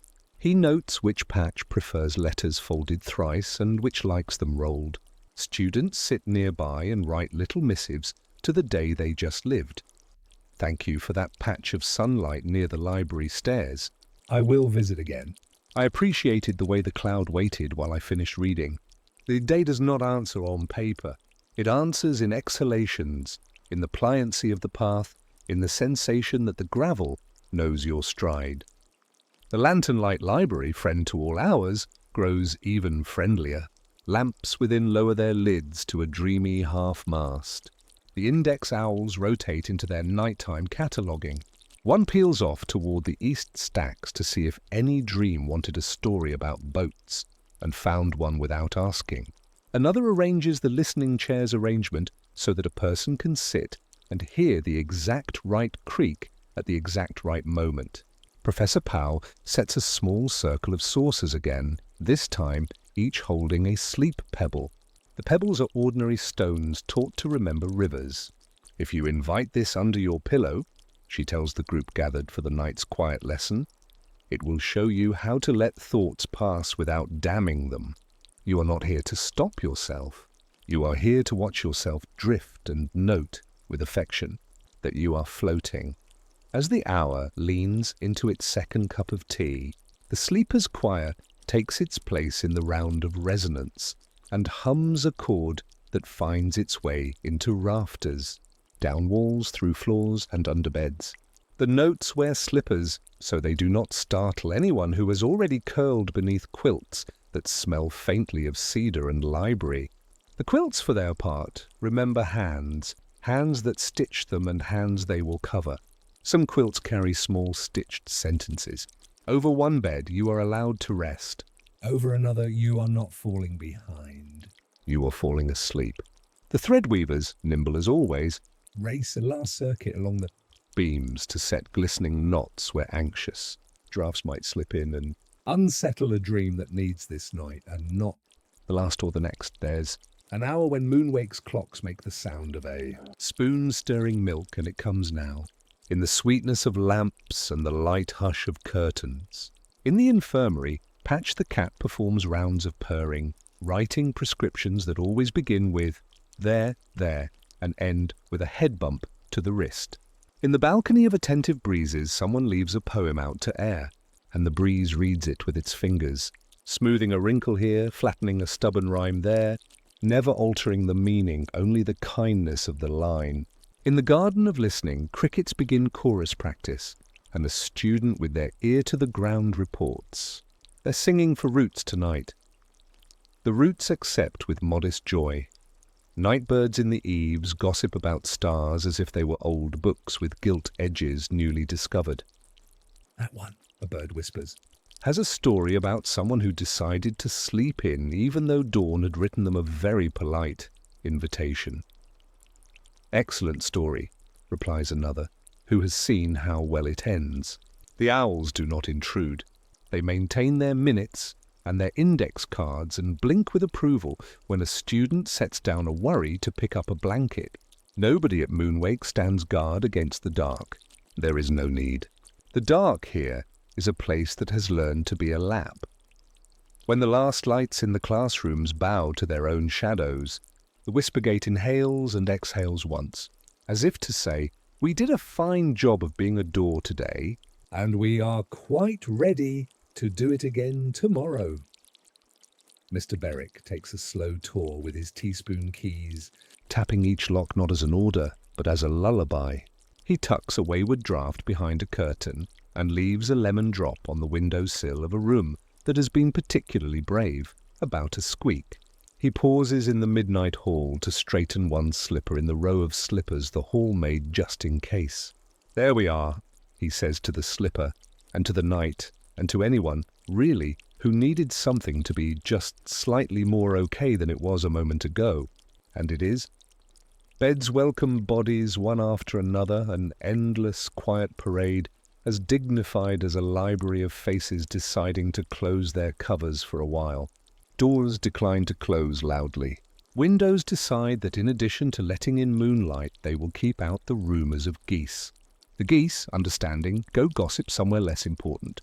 Between the sheets and the quilts, in the space where minds loosen, the work of the silent weavers glows faintly, not visible so much as present, taking up its place among breath and warmth and the faraway sounds of someone washing cups with the sort of kindness that cleans more than porcelain.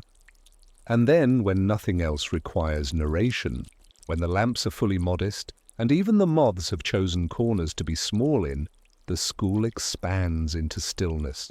It is a stillness that is not empty but populated by what is cared for. The last ring of a bell hiding under the lip of a cup, the last warmth of a hand on a stair rail, the last whisper of a page finding its place. Moonwake is not asleep so much as it is dreaming of you, the way a well-loved book dreams of the reader who will open it tomorrow and find in it again the quiet places where a person remembers they are a lantern and may glow without flame. Beneath the cloisters, where the stone's patience cools into a temperature best described as cellar comfort, lies a place that does not present itself during the day. It favours dusk and the hour after, the time when the school's footsteps lift from the floors and the floors remember the stories placed upon them. The entrance is not disguised, merely unhurried, a small arch in a shadowed angle where ivy holds a conversation with brick about how best to show the wind its way. Tonight, with the lamps upstairs bowing lower, the arch draws a breath and releases it as a scent of lichen and lavender, a combination that says, there is an old softness here, willing to be found by a new softness. You notice the change the way you notice a page's texture under a new light. The ivy lifts a tendril like a finger making a suggestion. The stone around the arch looks as if it would nod if you gave it occasion. No sign marks the place. Moonwake prefers to let the right feet find the right thresholds. You are not the only wanderer of this hour. Ori, the student whose wrist keeps ink as a pet, lingers at the bend, eyes wide, not with fear, but with the kind of alertness a body takes on when it recognizes a room that will put a quilt on its shoulders.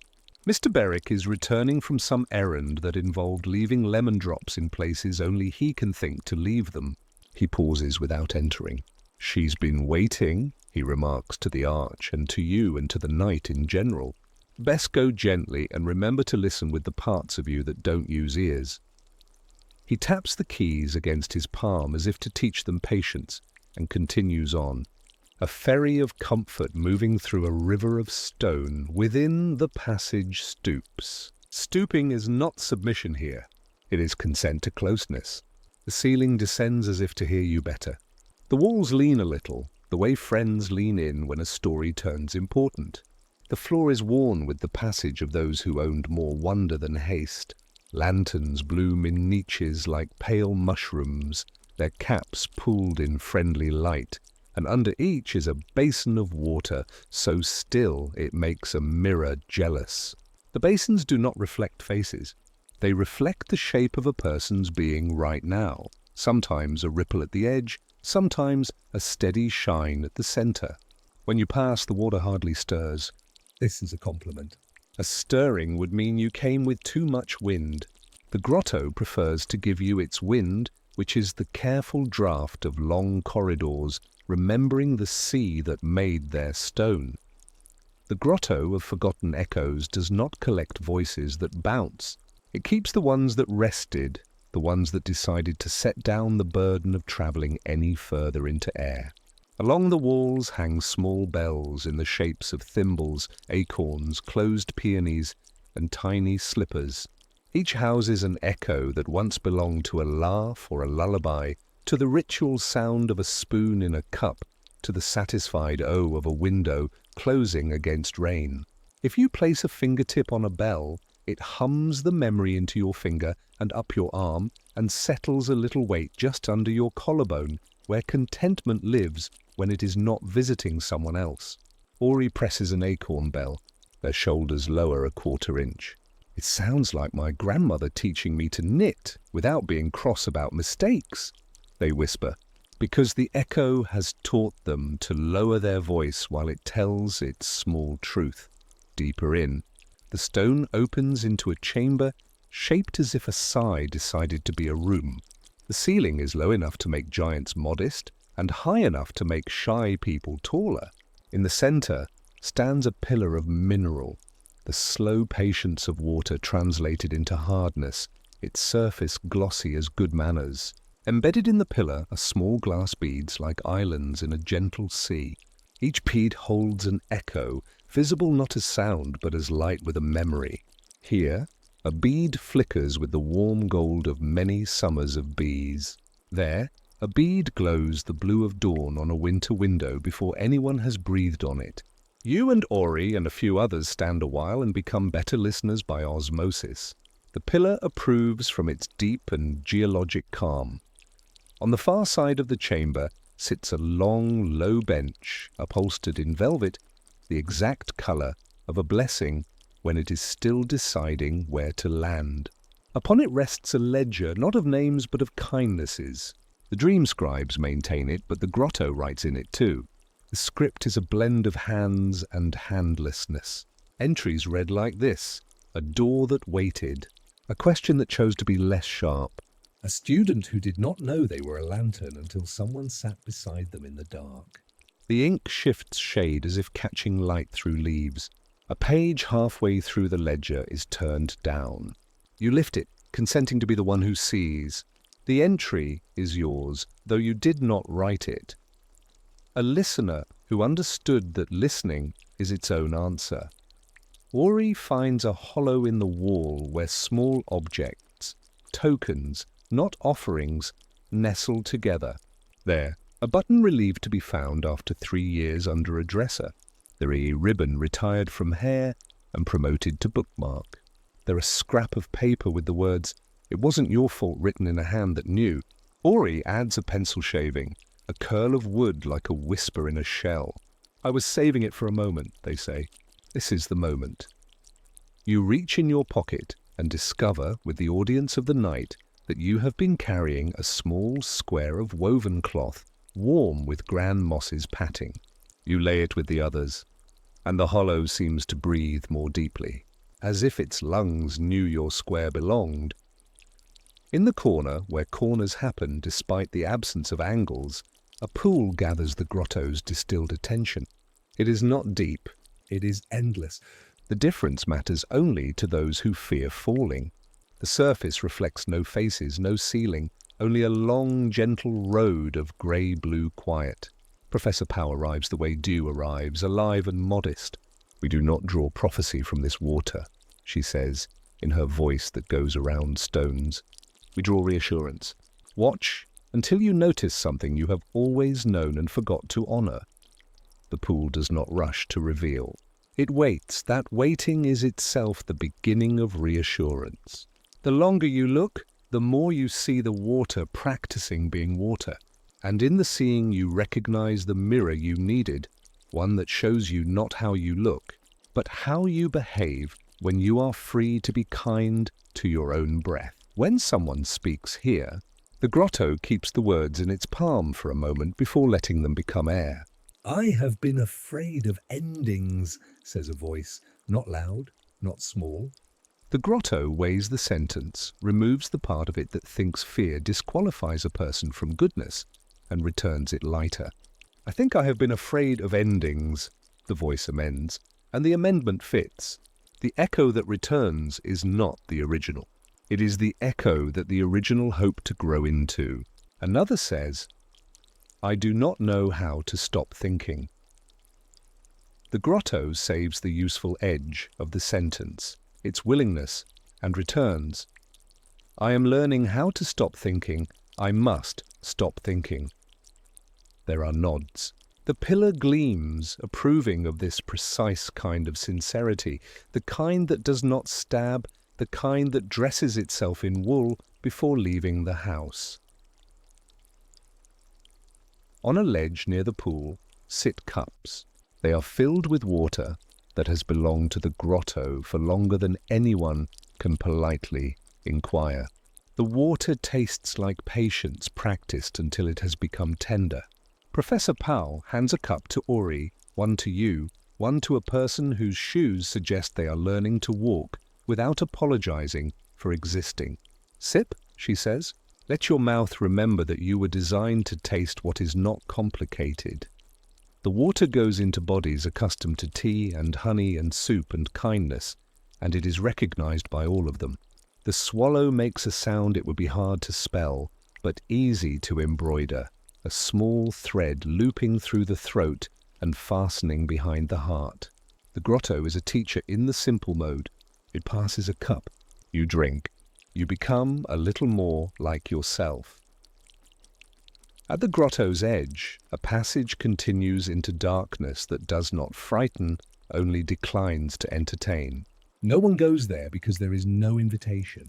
The silent weavers sometimes set their looms up near the entry and let their threads catch the spent echoes like thistledown in a friendly field.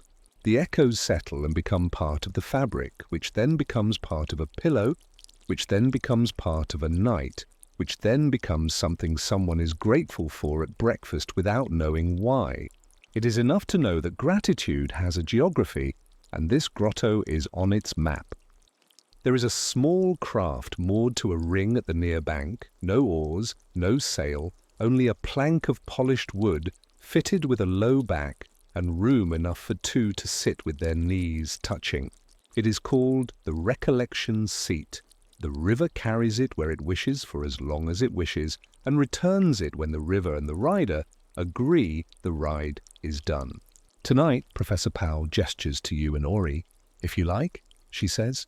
It is gentler than you are worrying it might be. It is. The seat eases away from wood as bread eases out of a well-buttered tin. It pivots with infinite courtesy and aligns itself with a slow, central current that bears it toward the curved wall of images. What the water offers from that vantage is not spectacle, but closeness. The images on the wall lift, loosen, and become more yours. Not because they depict your past, but because they show the kinds of moments that have always belonged to you. The time you set down a heavy thing and nobody picked it up because the floor was good. The time someone spoke your name softly enough that you heard the part of it that is not duty, but delight. The time you woke and the first thought was not a task, but a truth. I am someone's comfort and my own. Ori's shoulder nudges yours and stays, a point of warmth that is not distraction, but accompaniment. The river explains nothing. It performs permission. Midway, the recollection seat passes beneath a drift of hanging roots that have found their way through stone to drink from the story. The roots are careful not to touch riders, but their nearness feels like a blessing from a plant that respects the boundary between body and leaf. Above, stone hums very faintly, the frequency of continuity. You breathe in the mineral coolness and your breath changes shape, grows wider at the bottom, less swift at the top, and in the change, a soft knowledge stands up in you without needing a podium. The future is not a fixed road. It is a river with room. You are not a stick thrown on it. You are a leaf boat with sugar and salt and breath, and you have learned how to sit still enough to be carried exactly where kindness knows to lay you down. The recollection seat glides to the bank with a reluctance so polite it would be rude to insist it stay out. You step onto the cedar with gratitude in your ankles. A bowl of towels waits.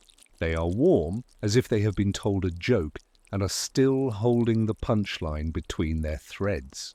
Professor Powell sees something on your face, perhaps the way your eyes are brighter without being sharp, and nods. Good, she says, the word doing its old work of blessing. Now, the last rite before we go upstairs.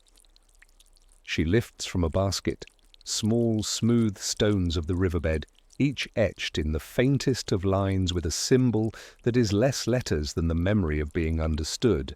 Pocket one, she says. It will weigh down the urge to be unkind to yourself when night's thinking begins. You will forget it is there. That is its method. On the way out, the river gives you a little parting gift, as places sometimes do when people have behaved well in their rooms. It lifts one of the leaf boats, your leaf, and carries it unhurried to your side, nudging it against your fingertips. In the cup of the leaf, the sugar has melted, the salt has shined, and your breath has become a tiny curl of mist that smells like warmed honey and pages. When it dissipates into the room, the scent lingers not as perfume, but as a private agreement between you and the air that you are capable of resting. Ori grins, tucking their own emptied leaf into a notebook as a pressed moment. For a collage of gratitude, they say, and the river approves by doing the one thing it does best, which is continue. By the time you climb back up through the stone's patience, the hour has grown its own quilt.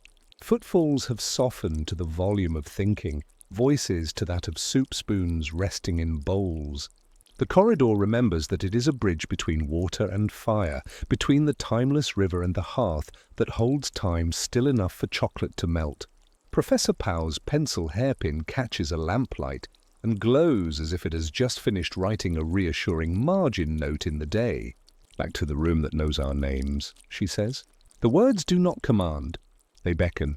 You turn toward the stairs that lead to warmth that glows the way the river flowed, steadily, kindly, in the shape of rest that still remembers how to move.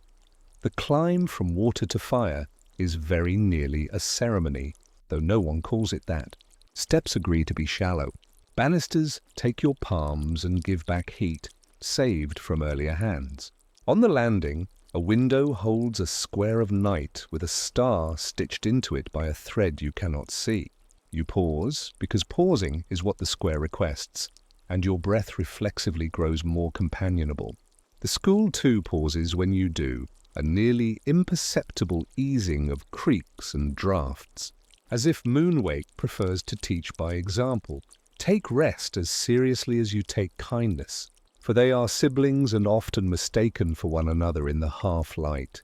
At the top of the stairs, carpet resumes in a pattern that looks like braided rivers, and you realize with fond surprise that perhaps you never left the river at all. It has simply changed medium, as good music does when hummed by different throats. The corridor to the hearthroom smells of cinnamon sticks that have just agreed to be broken, of oranges pricked by cloves, of wool warmed by shoulders that trusted chairs. On the wall, a portrait of a night watchwoman in a blue coat leans one elbow on her painted staff and salutes with two fingers in a gesture that feels like, I see you, and you are safe. The whisper gate at the far end of the hall exhales, approving of Bedtime's approach. Mr. Berwick has left 3 lemon drops on the windowsill and a small card that reads, in case of tart thoughts, apply sweetness. Patch the cat has beaten you there, of course, and lounges like a comma on the hearthrug, making space in the sentence of the room for the clause you add merely by arriving. The hearthroom is the school's chest. Inside it, warmth beats with unflustered assurance. The fire in the grate is the librarian of flames, turning pages of ember, humming over chapters of light.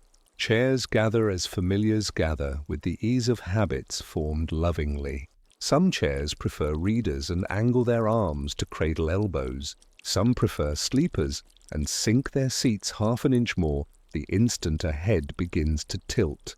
A long table holds the reliable clutter of ready comfort, mugs with a memory of steam, a tin of kindness cakes that will offer a second when asked nicely, a jar of pencils with erasers that do not smudge apology into regret. The lampshades are lined in linen, faintly printed with maps of clouds, and their glow is the colour of the last paragraph before sleep. Professor Powell takes the end chair, not because it is an end, but because someone must sit there to remind the room that circles have many beginnings.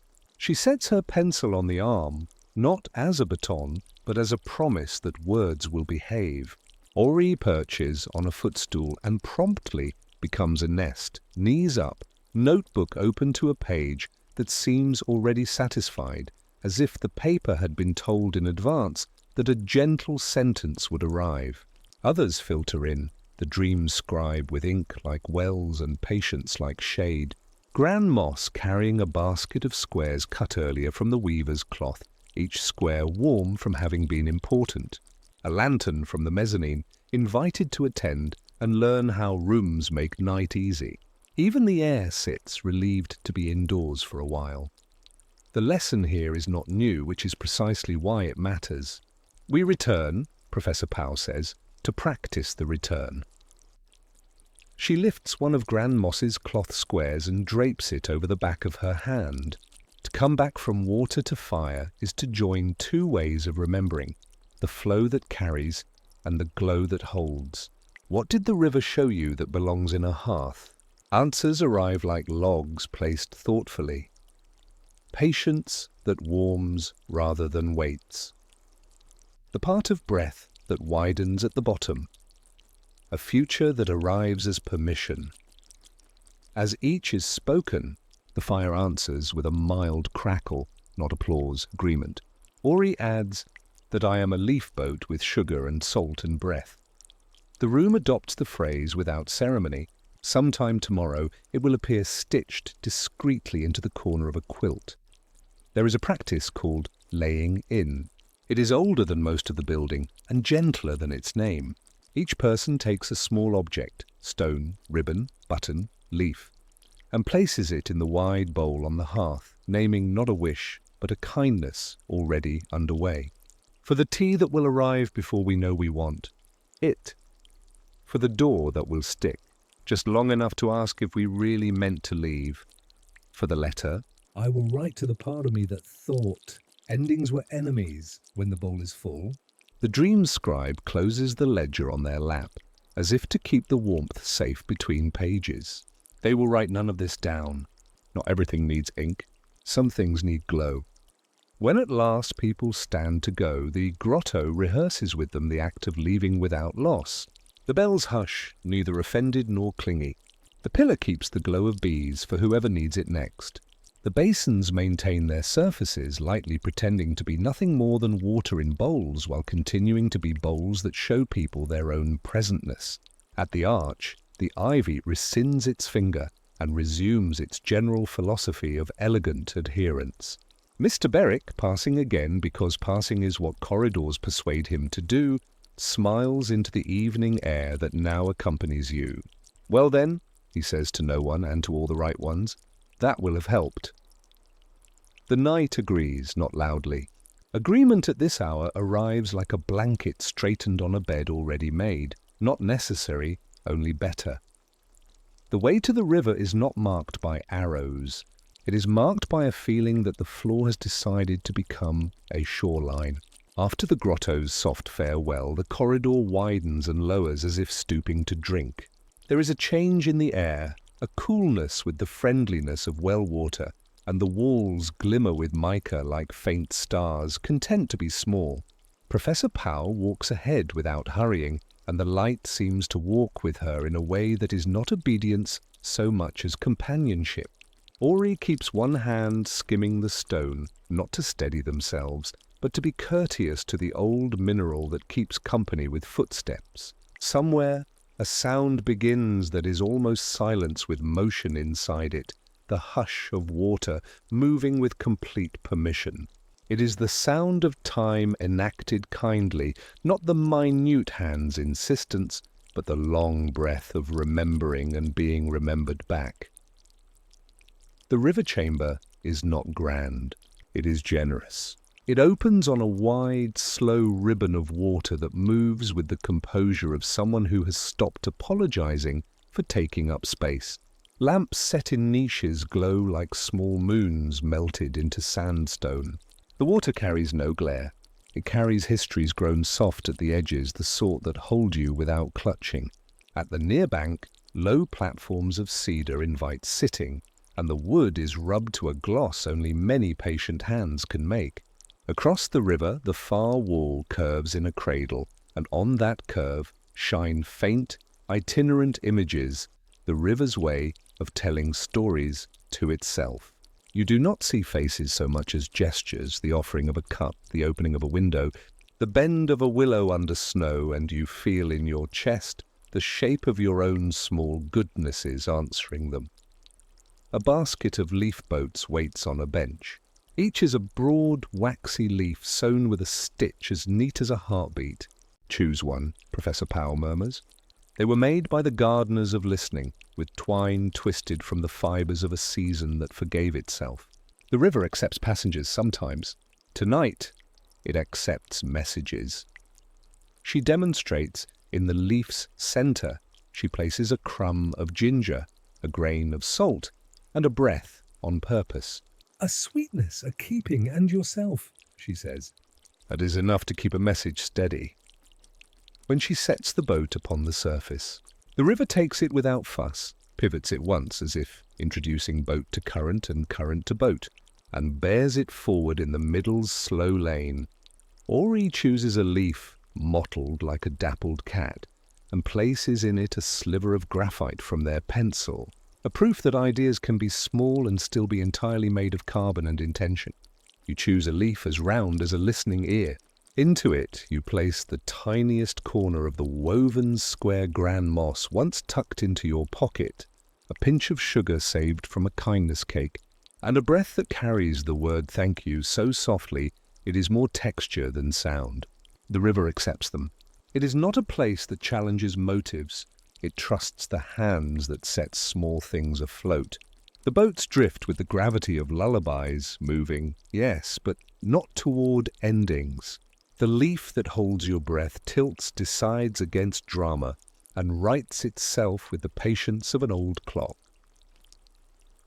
The timeless river of memory remembers in circles, Professor Powell says, sitting with her knees slightly apart in a posture of welcome. It does not loop to trap, it spirals to widen. Watch what returns. Watch what chooses not to. We do not fish here. We receive. Along the bank, cabinets of drawers, labelled in hand and in the tidy hand of the dream scribes, hold stones for those who wish to weigh their messages. The labels read like lullabies, stones for courage that doesn't need witnesses, stones for letting go without throwing away, stones to put on your chest. When you wish to feel the earth, say, "I've got you." Ori runs a finger along the drawer faces. Smiling as one smiles when a friend's handwriting greets you on an envelope you did not expect to find. There is a rite the river teaches and the school honors. The casting of syllables. It is less spell than politeness. Students kneel and speak a single syllable, a beginning, a middle, an ending, into the curve of their palm, and then wash their hand in the current. The river holds the syllable until it is ready to re-enter the mouth it belonged to, softer, truer, easier to sing. A student whose vowels always took the sharpest path says home in a way that used to hurt and now dissolves like sugar in tea. Another who cannot say rest without thinking of failure says it, and after the water hears only a hammock's sway. When your turn comes, you hold a syllable that has been with you all day, gentle, and water it. The river returns it with an extra thread of ease woven in, a gift of vowels that are really its all rights, stitched end to end. On the far wall, the images shift shade, and now what appears are not gestures, but textures of time. The nap of wool against winter skin, the nap of a cat's purr against a long thought, the nap of a page turned with two careful fingers. Professor Powell nods at them. Divination for the dreaming reads textures. We run our hands over tomorrow and ask only, will it snag? If so, we mend now. The river lends us swatches. She passes around a length of fabric woven from riverlight itself. When you rub it, you recall a day that went softly where it might have gone scratchy. A door that could have slammed but did not. A sentence that could have tightened like a fist and instead chose to be a hand.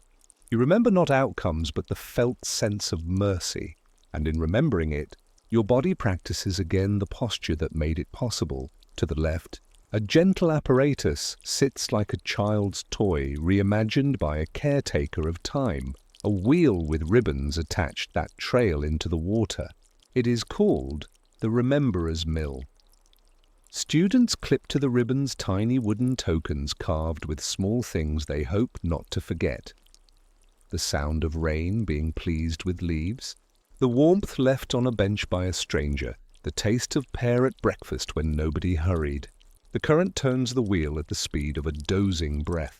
As it turns, the tokens darken slightly with water, then lighten as they dry in air, and the alternation teaches the hands that turn it the comfort of cycles.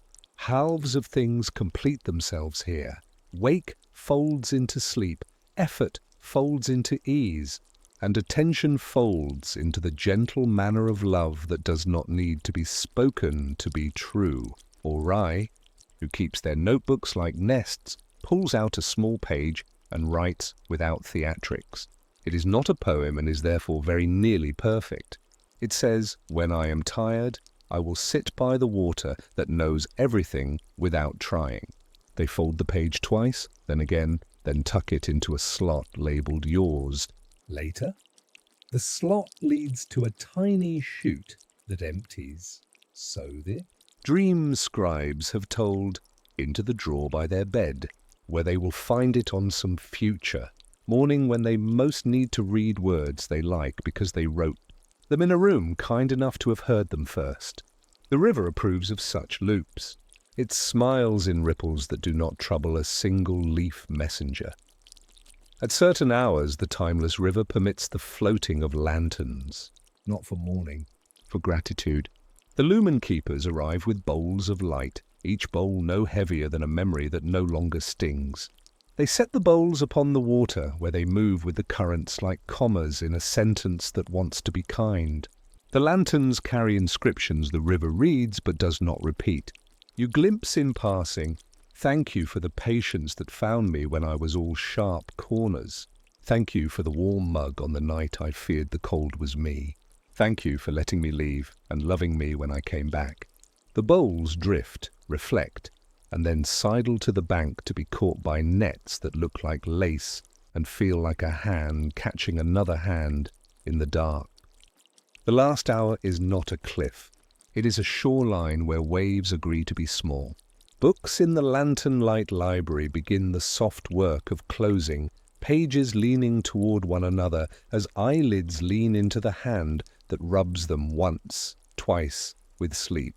In dormitories, quilts rise and fall like sentences finding their cadence, and pillows, tutored by pillow rights, cupheads with exactly the degree of loyalty a day's thinking deserves. The sleeper's choir lowers its chord until it becomes the background hum of a planet that knows it is being kind enough. Even the clocks choose their gentlest numbers. On one instead of 12, a small stitched word appears at the top. Enough. The word takes the place of counting. It counts you as present and therefore complete. This is the part of the story where we put away our instruments and discover that our hands are not empty. They are warm. The river has become breath, the hearth has become chest, the lanterns have become eyes that close with the bright still inside. Professor Powell's pencil sits in its cup, content to wait for morning. Mr. Berwick's keys sleep in a dish that has memorized their clink. The dream scribes cap their wells and leave a note on the desk. "You will find tomorrow where you left it, in the care of the night." Lady Farry affixes a small ribbon to the edge of the moon in her portrait, which the moon accepts as if it had been wanting to dress up a little and only needed permission. The school does a last modest inventory of comfort. Windows, latched to keep in warmth and let in light. Doors, leaning into frames with the confidence of tired friends, leaning into one another at the end of a walk. Rugs? Flat and unruffled, with a single ripple smoothed by a passing hand. Cats? Exactly enough, never too many, never not enough. Silence, poured evenly through halls and pooled, invitingly, in corners where thoughts might nap. You stand in the doorway of your own room and feel how rooms are not just spaces but agreements. This one agrees to keep your shape while you are absent from it, which you will be soon. Absent in the best way, travelling inward on the slowest, kindest path. We speak before sleep in the syntax of settling.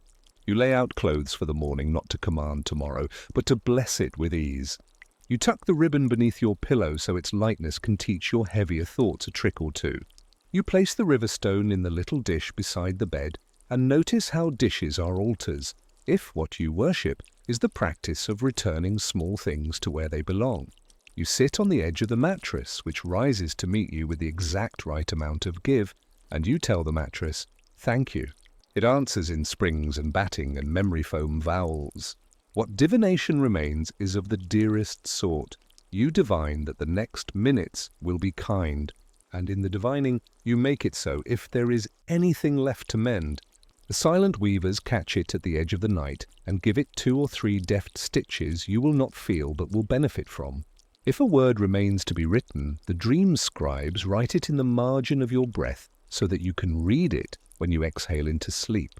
If a lantern thinks it must prove itself, a lumen keeper whispers, "You have shone enough for today," which is the central theology of rest. The campus lowers itself onto itself, like a cat curling onto paws, tail around nose, ears alert enough to hear love approach, not alert enough to hear anything else. And you who have walked its halls and learned its gentlest arts, lie down into the shape of the bed's agreement and become, in full what you have been all along, a lantern at peace, light banked, heat certain, glow promised. It begins with a draught that has studied manners, slipping through the halls not as a guest who wants to be noticed, but as a lullaby choosing the right key. The lanterns sense it first. They turn their flames to a listening angle, shoulders of light leaning toward the breeze, and let their glow soften until each wick becomes a hush with a halo. In windows, curtains breathe in time with the school, a steady rhythm of fabric and stone and wood, agreeing on the shape of night. Someone, perhaps you, perhaps the corridor itself, hums one note not to be heard but to be joined, and the note finds its way into sconces and stairwells, and the narrow places where a day keeps its last bright crumbs for the mice of dawn. Moonwake has perfected the art of evening's diminuendo. It folds the daylight music along its seams and places it gently in a drawer lined with lavender and the sigh of pages. Above, a portrait of the beekeeper strokes the air as if it were a cat. The painted bees drift into slower orbits, commas turning into ellipses, promises lengthening without urgency. Books answer the music with their own small courtesies. Hinges murmur a permission to close. Ribbons, so often tucked between chapters, loosen themselves into little bows and dangle like sleepy signatures. The somnolent almanac, resting on a lectern where it can keep an eye on those who need reminding, creases itself to the place where the text is more cadence than instruction. Let all doors become the right size. Let all pillows learn your name. Let light remember that it was born to be softness. The letters, inked in a brown that once lived as walnut hulls and rainwater, seem to lower their voices until they are barely words and almost warmth. If you put your hand on the page, the paper hums against your palm, and your fingertips learn the posture of rest as if it were a phrase in a language you knew as a child and forgot only because it was so obvious. The wind in the cloisters attends the choir rehearsal of spoons and decides to move less, then less again, leaving behind a lacework of sound, the way a harpist leaves behind fingerprints on silence. Lanterns in the mezzanine, those senior lights that have tutored glow through generations, crown themselves with dimness. Each shields its flame with a cupped palm of glass and teaches younger lanterns how to be bright enough to walk by and dark enough to sleep beside. The lumen keepers descend the stair like a procession of quiet policies. A scissor here, trimming a wick until the flame has learned its own outline. A cloth there, blessing the glass with clarity so the glow does not need to push to be seen. They whisper to the smallest candles, "It is all right to be a pearl and not an opal tonight." Pearls know a great deal about tenderness. From the kitchens comes a final drift of cinnamon and milk, one last sentence in a paragraph of comfort. The scent walks the corridors in stocking feet, not to summon but to reassure. There will be sweetness even while you sleep. Sweetness keeps the same hours as mercy. In the infirmary, Patch climbs to the wide sill and arranges himself into a punctuation that declares, without grammar, that the story pauses here. His purr is the rumble of distant thunder on a day when no one needs rain to prove anything. When he closes his eyes, their edges shine a moment with reflected firelight, as if the cat has learned to keep a lantern behind each eyelid, purely for decoration. Professor Powell tidies a few last things that are not things, a worry left on the edge of a chair, a thought that forgot to say thank you to the mouth that formed it, a question that wandered in the courtyard and tried to ask Ivy why it climbs. She does not solve them. She invites them to adopt the napping posture and to a one they settle, for questions love to be believed in as capable of sleeping. Lady Farry ghosts her way through 3 rooms to straighten commas. Her hand does not smudge ink. It smudges fretfulness instead. She pins a note to the notice board that says, "In polite script, consider leaving courage where you keep your slippers." Other notes gather round it like kittens around a warm lap. Up in the dormitory, the Pillowrites make final rounds, fingers like nimble weather, fluffing storminess out of pillows and folding breezes into quilts.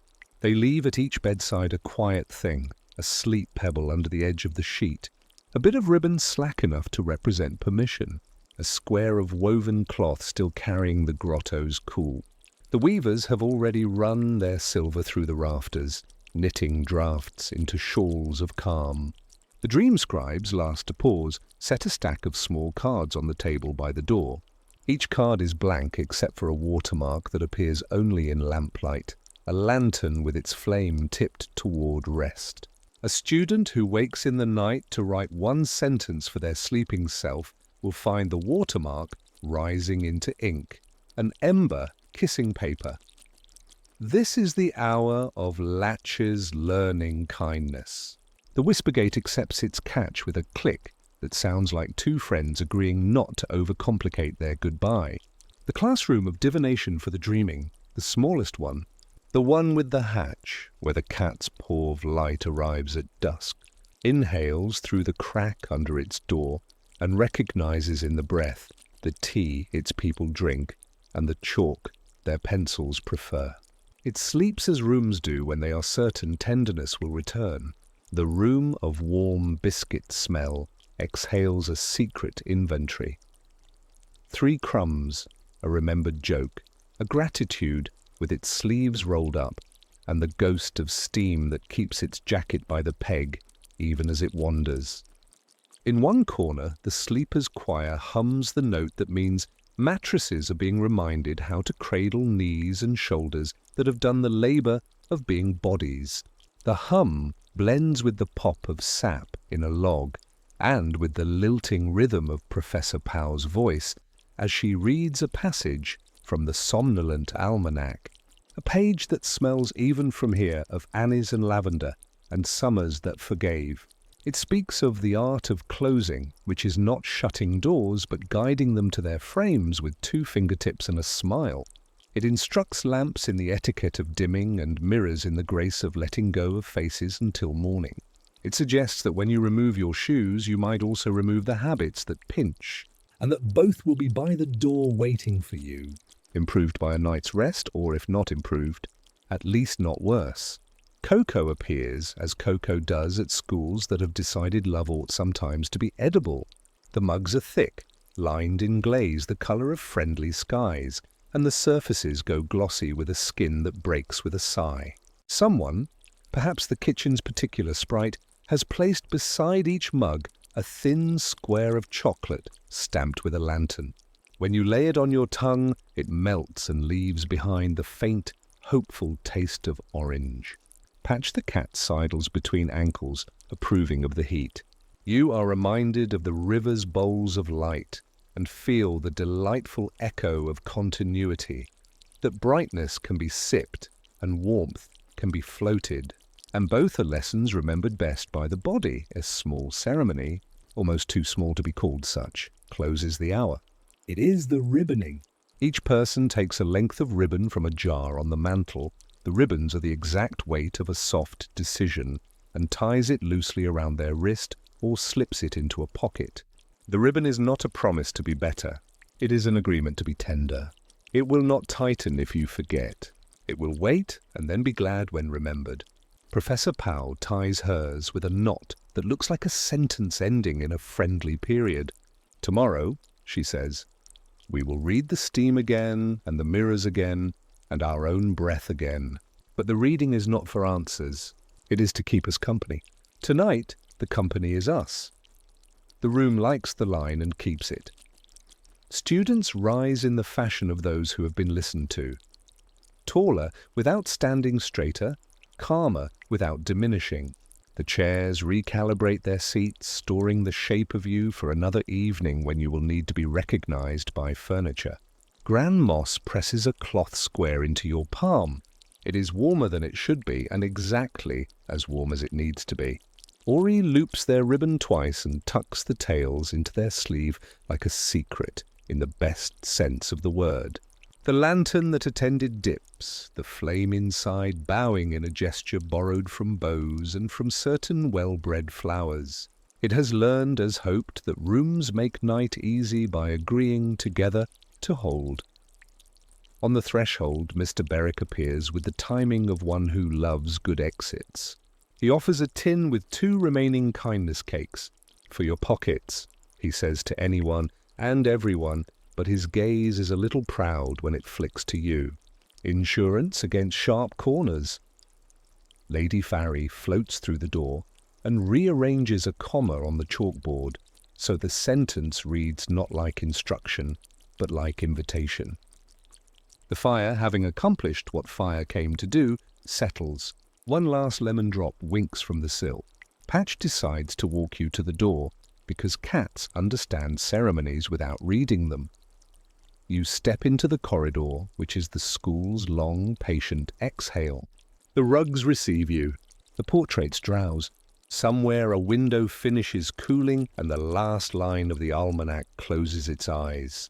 There is a sense of many small, good choices knitting themselves into a blanket you will not see but will absolutely feel. The ribbon on your wrist is light, the stone in your pocket pleasantly real, the taste of cocoa, a quiet punctuation at the end of the paragraph that was this day. Moonwake hums to itself a little and then stops, content, because some songs are best completed by silence. The hearthroom's door clicks with a modesty you admire, and the midnight understands you exactly enough to let you go to bed, and not farther. You pass the whisper gate, which approves of your slowness, and the midnight hall invites you to observe its particular stars for the number of breaths it takes to miss nothing. You do not miss anything. The hall, satisfied, curls up like a cat of architecture and sleeps. Your hand finds the banister's smoothness without searching. Your feet find your room the way water finds its shape. On your pillow a sleep pebble waits where someone, perhaps you in an earlier kindness, placed it so you would not be without weight when you needed it. The night welcomes you as an old friend, and you enter it not as a conqueror of hours, but as a lantern walking into a room that already loves light. Listen, the lanterns have begun to sing, not a melody with verses, a long, unbroken vowel that makes a cradle of the building. Each flame carries the same syllable, but wears it in a slightly different shade of gold, as if the note were a shawl, and each lantern had chosen the pattern that best flatters its glass. The song threads under the floorboards, along the banisters, past the portraits, through the hair of broom handles in the closet, across stacks of folded towels, over the lips of mugs. It finds your chest and curls up there like a fox, convinced that sleep is a covenant and not a gamble. You feel your ribs become a fence with friendly gaps. You feel your shoulders unlearn their habit of standing guard. The wind presses its face to the panes and fogs the glass into brief, pale halos. Where your breath meets the window, shapes form that mean nothing to the eye and everything to the body. Soft circles, patient ellipses, the omen of a morning with no sharp edges. You write with your fingertip the letter that matters most tonight.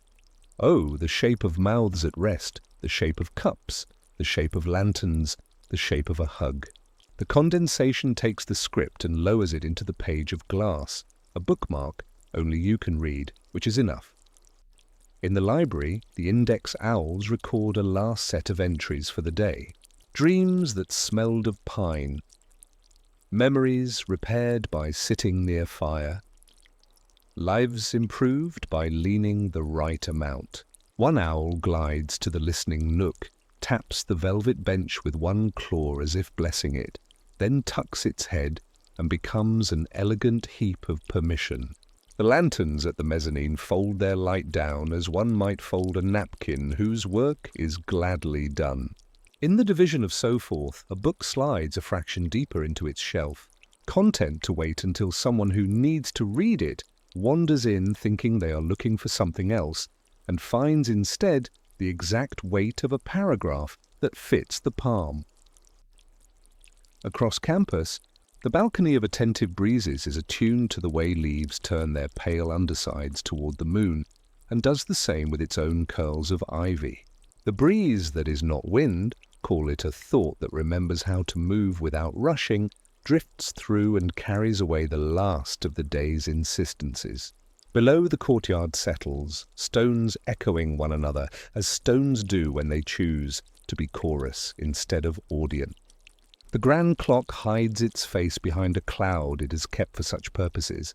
Time does not need to be watched to be kind, and you, guided by a lantern whose flame has decided to be an usher instead of a spotlight, return to your bed the way a boat returns to a dock that knew every knot before the rope was cut and tied. The sheets sigh into place. The blanket recognizes your knees and remembers the sweet geometry they prefer.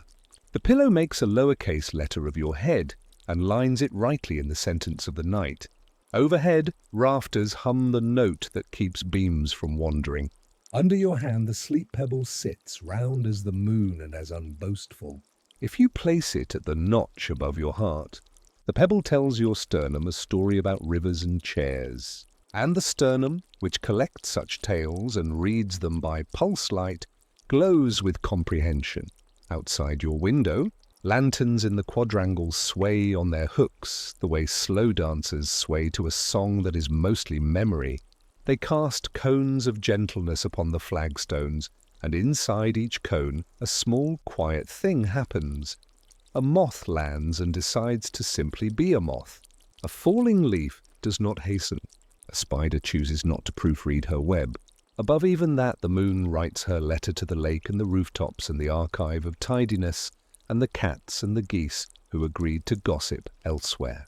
The letter says, "In the florid script of lunar assurances you have been enough." It does not require signature because night recognizes her handwriting. If there were a bell, it would not ring. It would think of ringing and then remember that thoughtfulness is an instrument too. If there were a song with words, it would choose a verse that rhymes with your breathing. If there were a hand, it would rest upon your brow the way sun rests on the shoulder of a garden statue, not to move, to bless. The lullaby goes on doing its simple work, thinning the difference between lamp and star, between bed and boat, between your mind and the rooms it loves. The walls keep your secrets by turning them into softness. The floor keeps your weight by distributing it among planks that have agreed to be a raft. The ceiling keeps your dreams by practicing persistence. Now the lanterns do a strange and tender thing. They dim in sequence, not to leave you in darkness, but to teach the body the order of letting go. First, the sconces in the hall, whose light is for turning corners kindly. Then the lamps by the stairs, whose light is for remembering ascent without hurry. Then the jars by the kitchen door, whose light is for confirming that sweetness keeps. Then the library's desk lamp, whose light is for finding the same sentence tomorrow. Each says good night as a friend would say it, not as a guard would. See you when you want to be seen. See you when you next feel like reading. See you when you are ready to be welcomed again by the smell of paper and pears. And last, your own bedside lantern breathes down to the barest ember, a glow that could be mistaken for the memory of itself. It holds there, not as duty but as loyalty, while your eyes deliver dark to your body as a kind of medicine. In that dark, sound arranges itself so that nothing is sharp and everything is round. A footstep somewhere could be a wave. A leaf tap could be a kiss. The utter quiet could be a room full of chests opening and closing in unison, each keeping a heart, and each heart keeping a story. The lullaby, having gathered lanterns and winds and closing books and the pink hush inside shells, braids them into a crown it sets on your brow, just as you forget the difference between being awake and being so well held that wakefulness surrenders. Sleep comes not as a tide to sweep, but as a shawl to drape. It says without syllables you are home. It says without words nothing you love will be asked to prove itself tonight.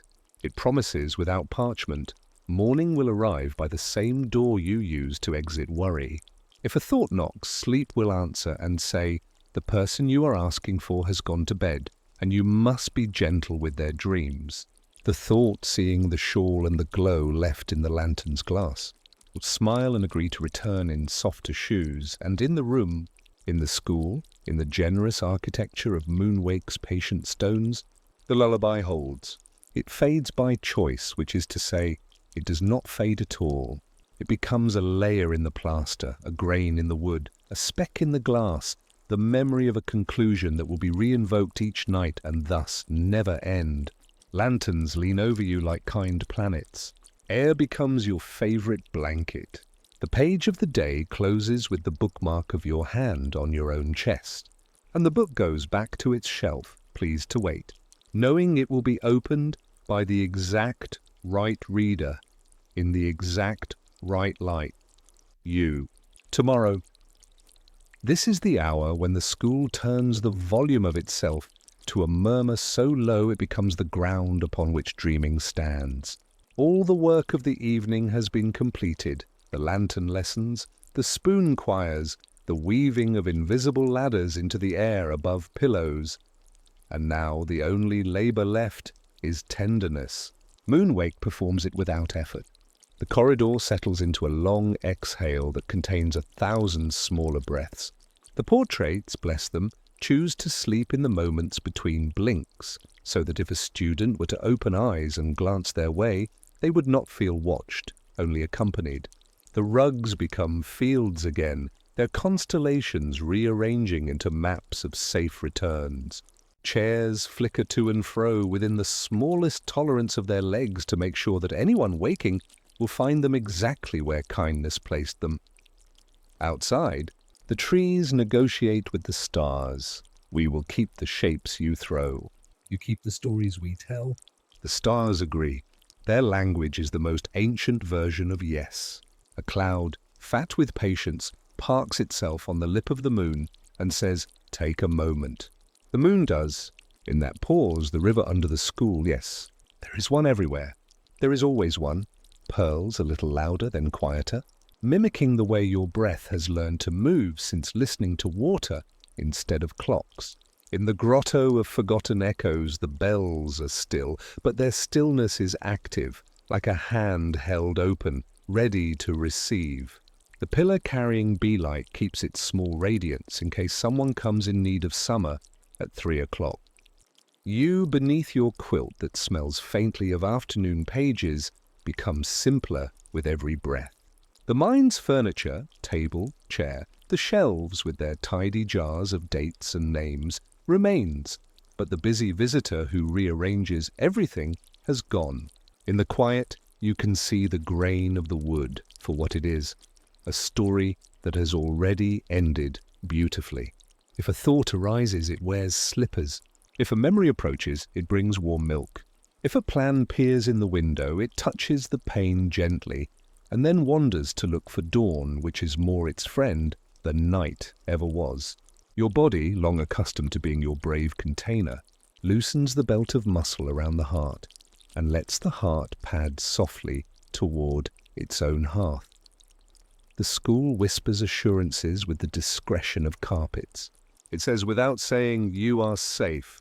It says without breezing, "Those you love are held by the same night that holds you." It says without clocks, morning is not a test. It is a continuation of kindness. Professor Powell's pencil, asleep in its cup on her desk, dreams of a sentence that ends in your name with a period that feels like a hand settling. Mr. Berwick's keys rest in their dish and hum something that could be a lullaby or an inventory of doings or both. Closed, warmed, straightened, thanked. The dream scribes in their beds are visited by neat paragraphs. The paragraphs tuck them in. Lady Farry, beneath her shawl of fog, floats near the ceiling and drops commas onto the night wherever it runs on. If anyone in the dormitory weeps in their sleep, the kind of weeping that is really cleaning, no one is distressed. Patch arrives, sets a paw on the sleeper's shoulder, and purrs the kind of purr that is a broom for old ashes.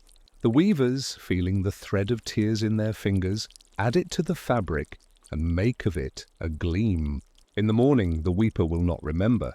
They will simply feel fresher as a towel on the line. Moonwake has seen thousands of such nights, each particular, each ordinary, each the exact right size for the heart that needed it, and it loves them all evenly. The way good bread loves butter, whether it arrives or not.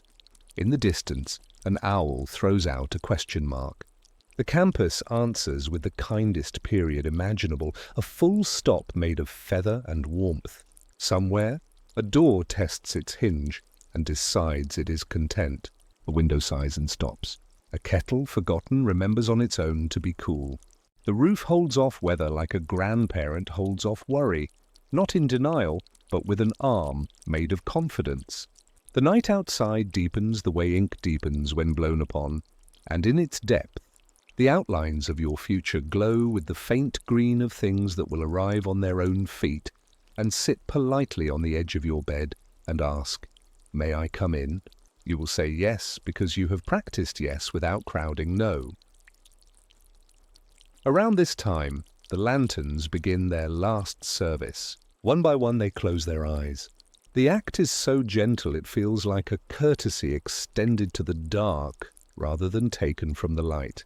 The final lantern, a small one shaped like a pear, its glass thick in a way that makes its glow look edible, waits. It has watched your breathing learn the pattern.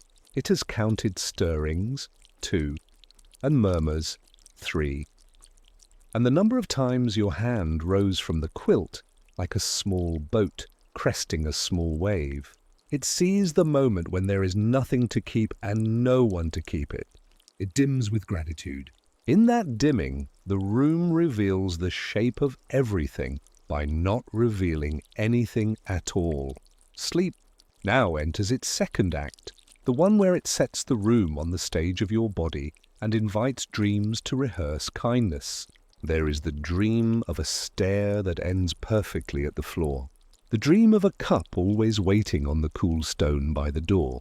The dream of the river's leaf, carrying a crumb of ginger and a grain of salt and your breath, and returning not to water, but to hand. There is the dream in which you arrive in the library and every book opens to the page you needed, even if what you needed was merely the smile of an O, the curve of a C, the crossing of a T like a beam to walk along. None of it demands meaning. All of it offers rest. And when morning thinks about coming, and then decides to wait another minute because you are so beautifully gone, the school keeps it at bay with the softest power, the chorus of sleep. Beds exhale in time, windows keep dew, roofs hold the pink in their shingles like an unpocketed letter. Dawn, treated with such courtesy, takes no offense. It enjoys being asked to wait when the reason is love. Eventually it will enter, as it always does, carrying bowls of light like oranges. But not yet. There is one more echo to return, one more sentence to end. It is this sentence, the one where I, who have walked with you like a lantern set low, take a step back. The last words are the simplest. Good night, dear traveller. You have learned to read the future in the grammar of rest, and the future, pleased to be read so kindly, chooses to be gentle in return. Let the school hold you as a book holds a pressed flower, not to trap, to keep. Let the river run beneath your breath. Let the hearth keep the glow inside your ribs. Let the lanterns dim inside your eyes. Let all doors be the right size. Let all pillows remember your name. Let light be soft. Let sleep you turn. Not the body, which has been turned toward rest for some time, but the part of the mind that watches for reasons. It rolls over and hands its watch to a drawer that closes without noise.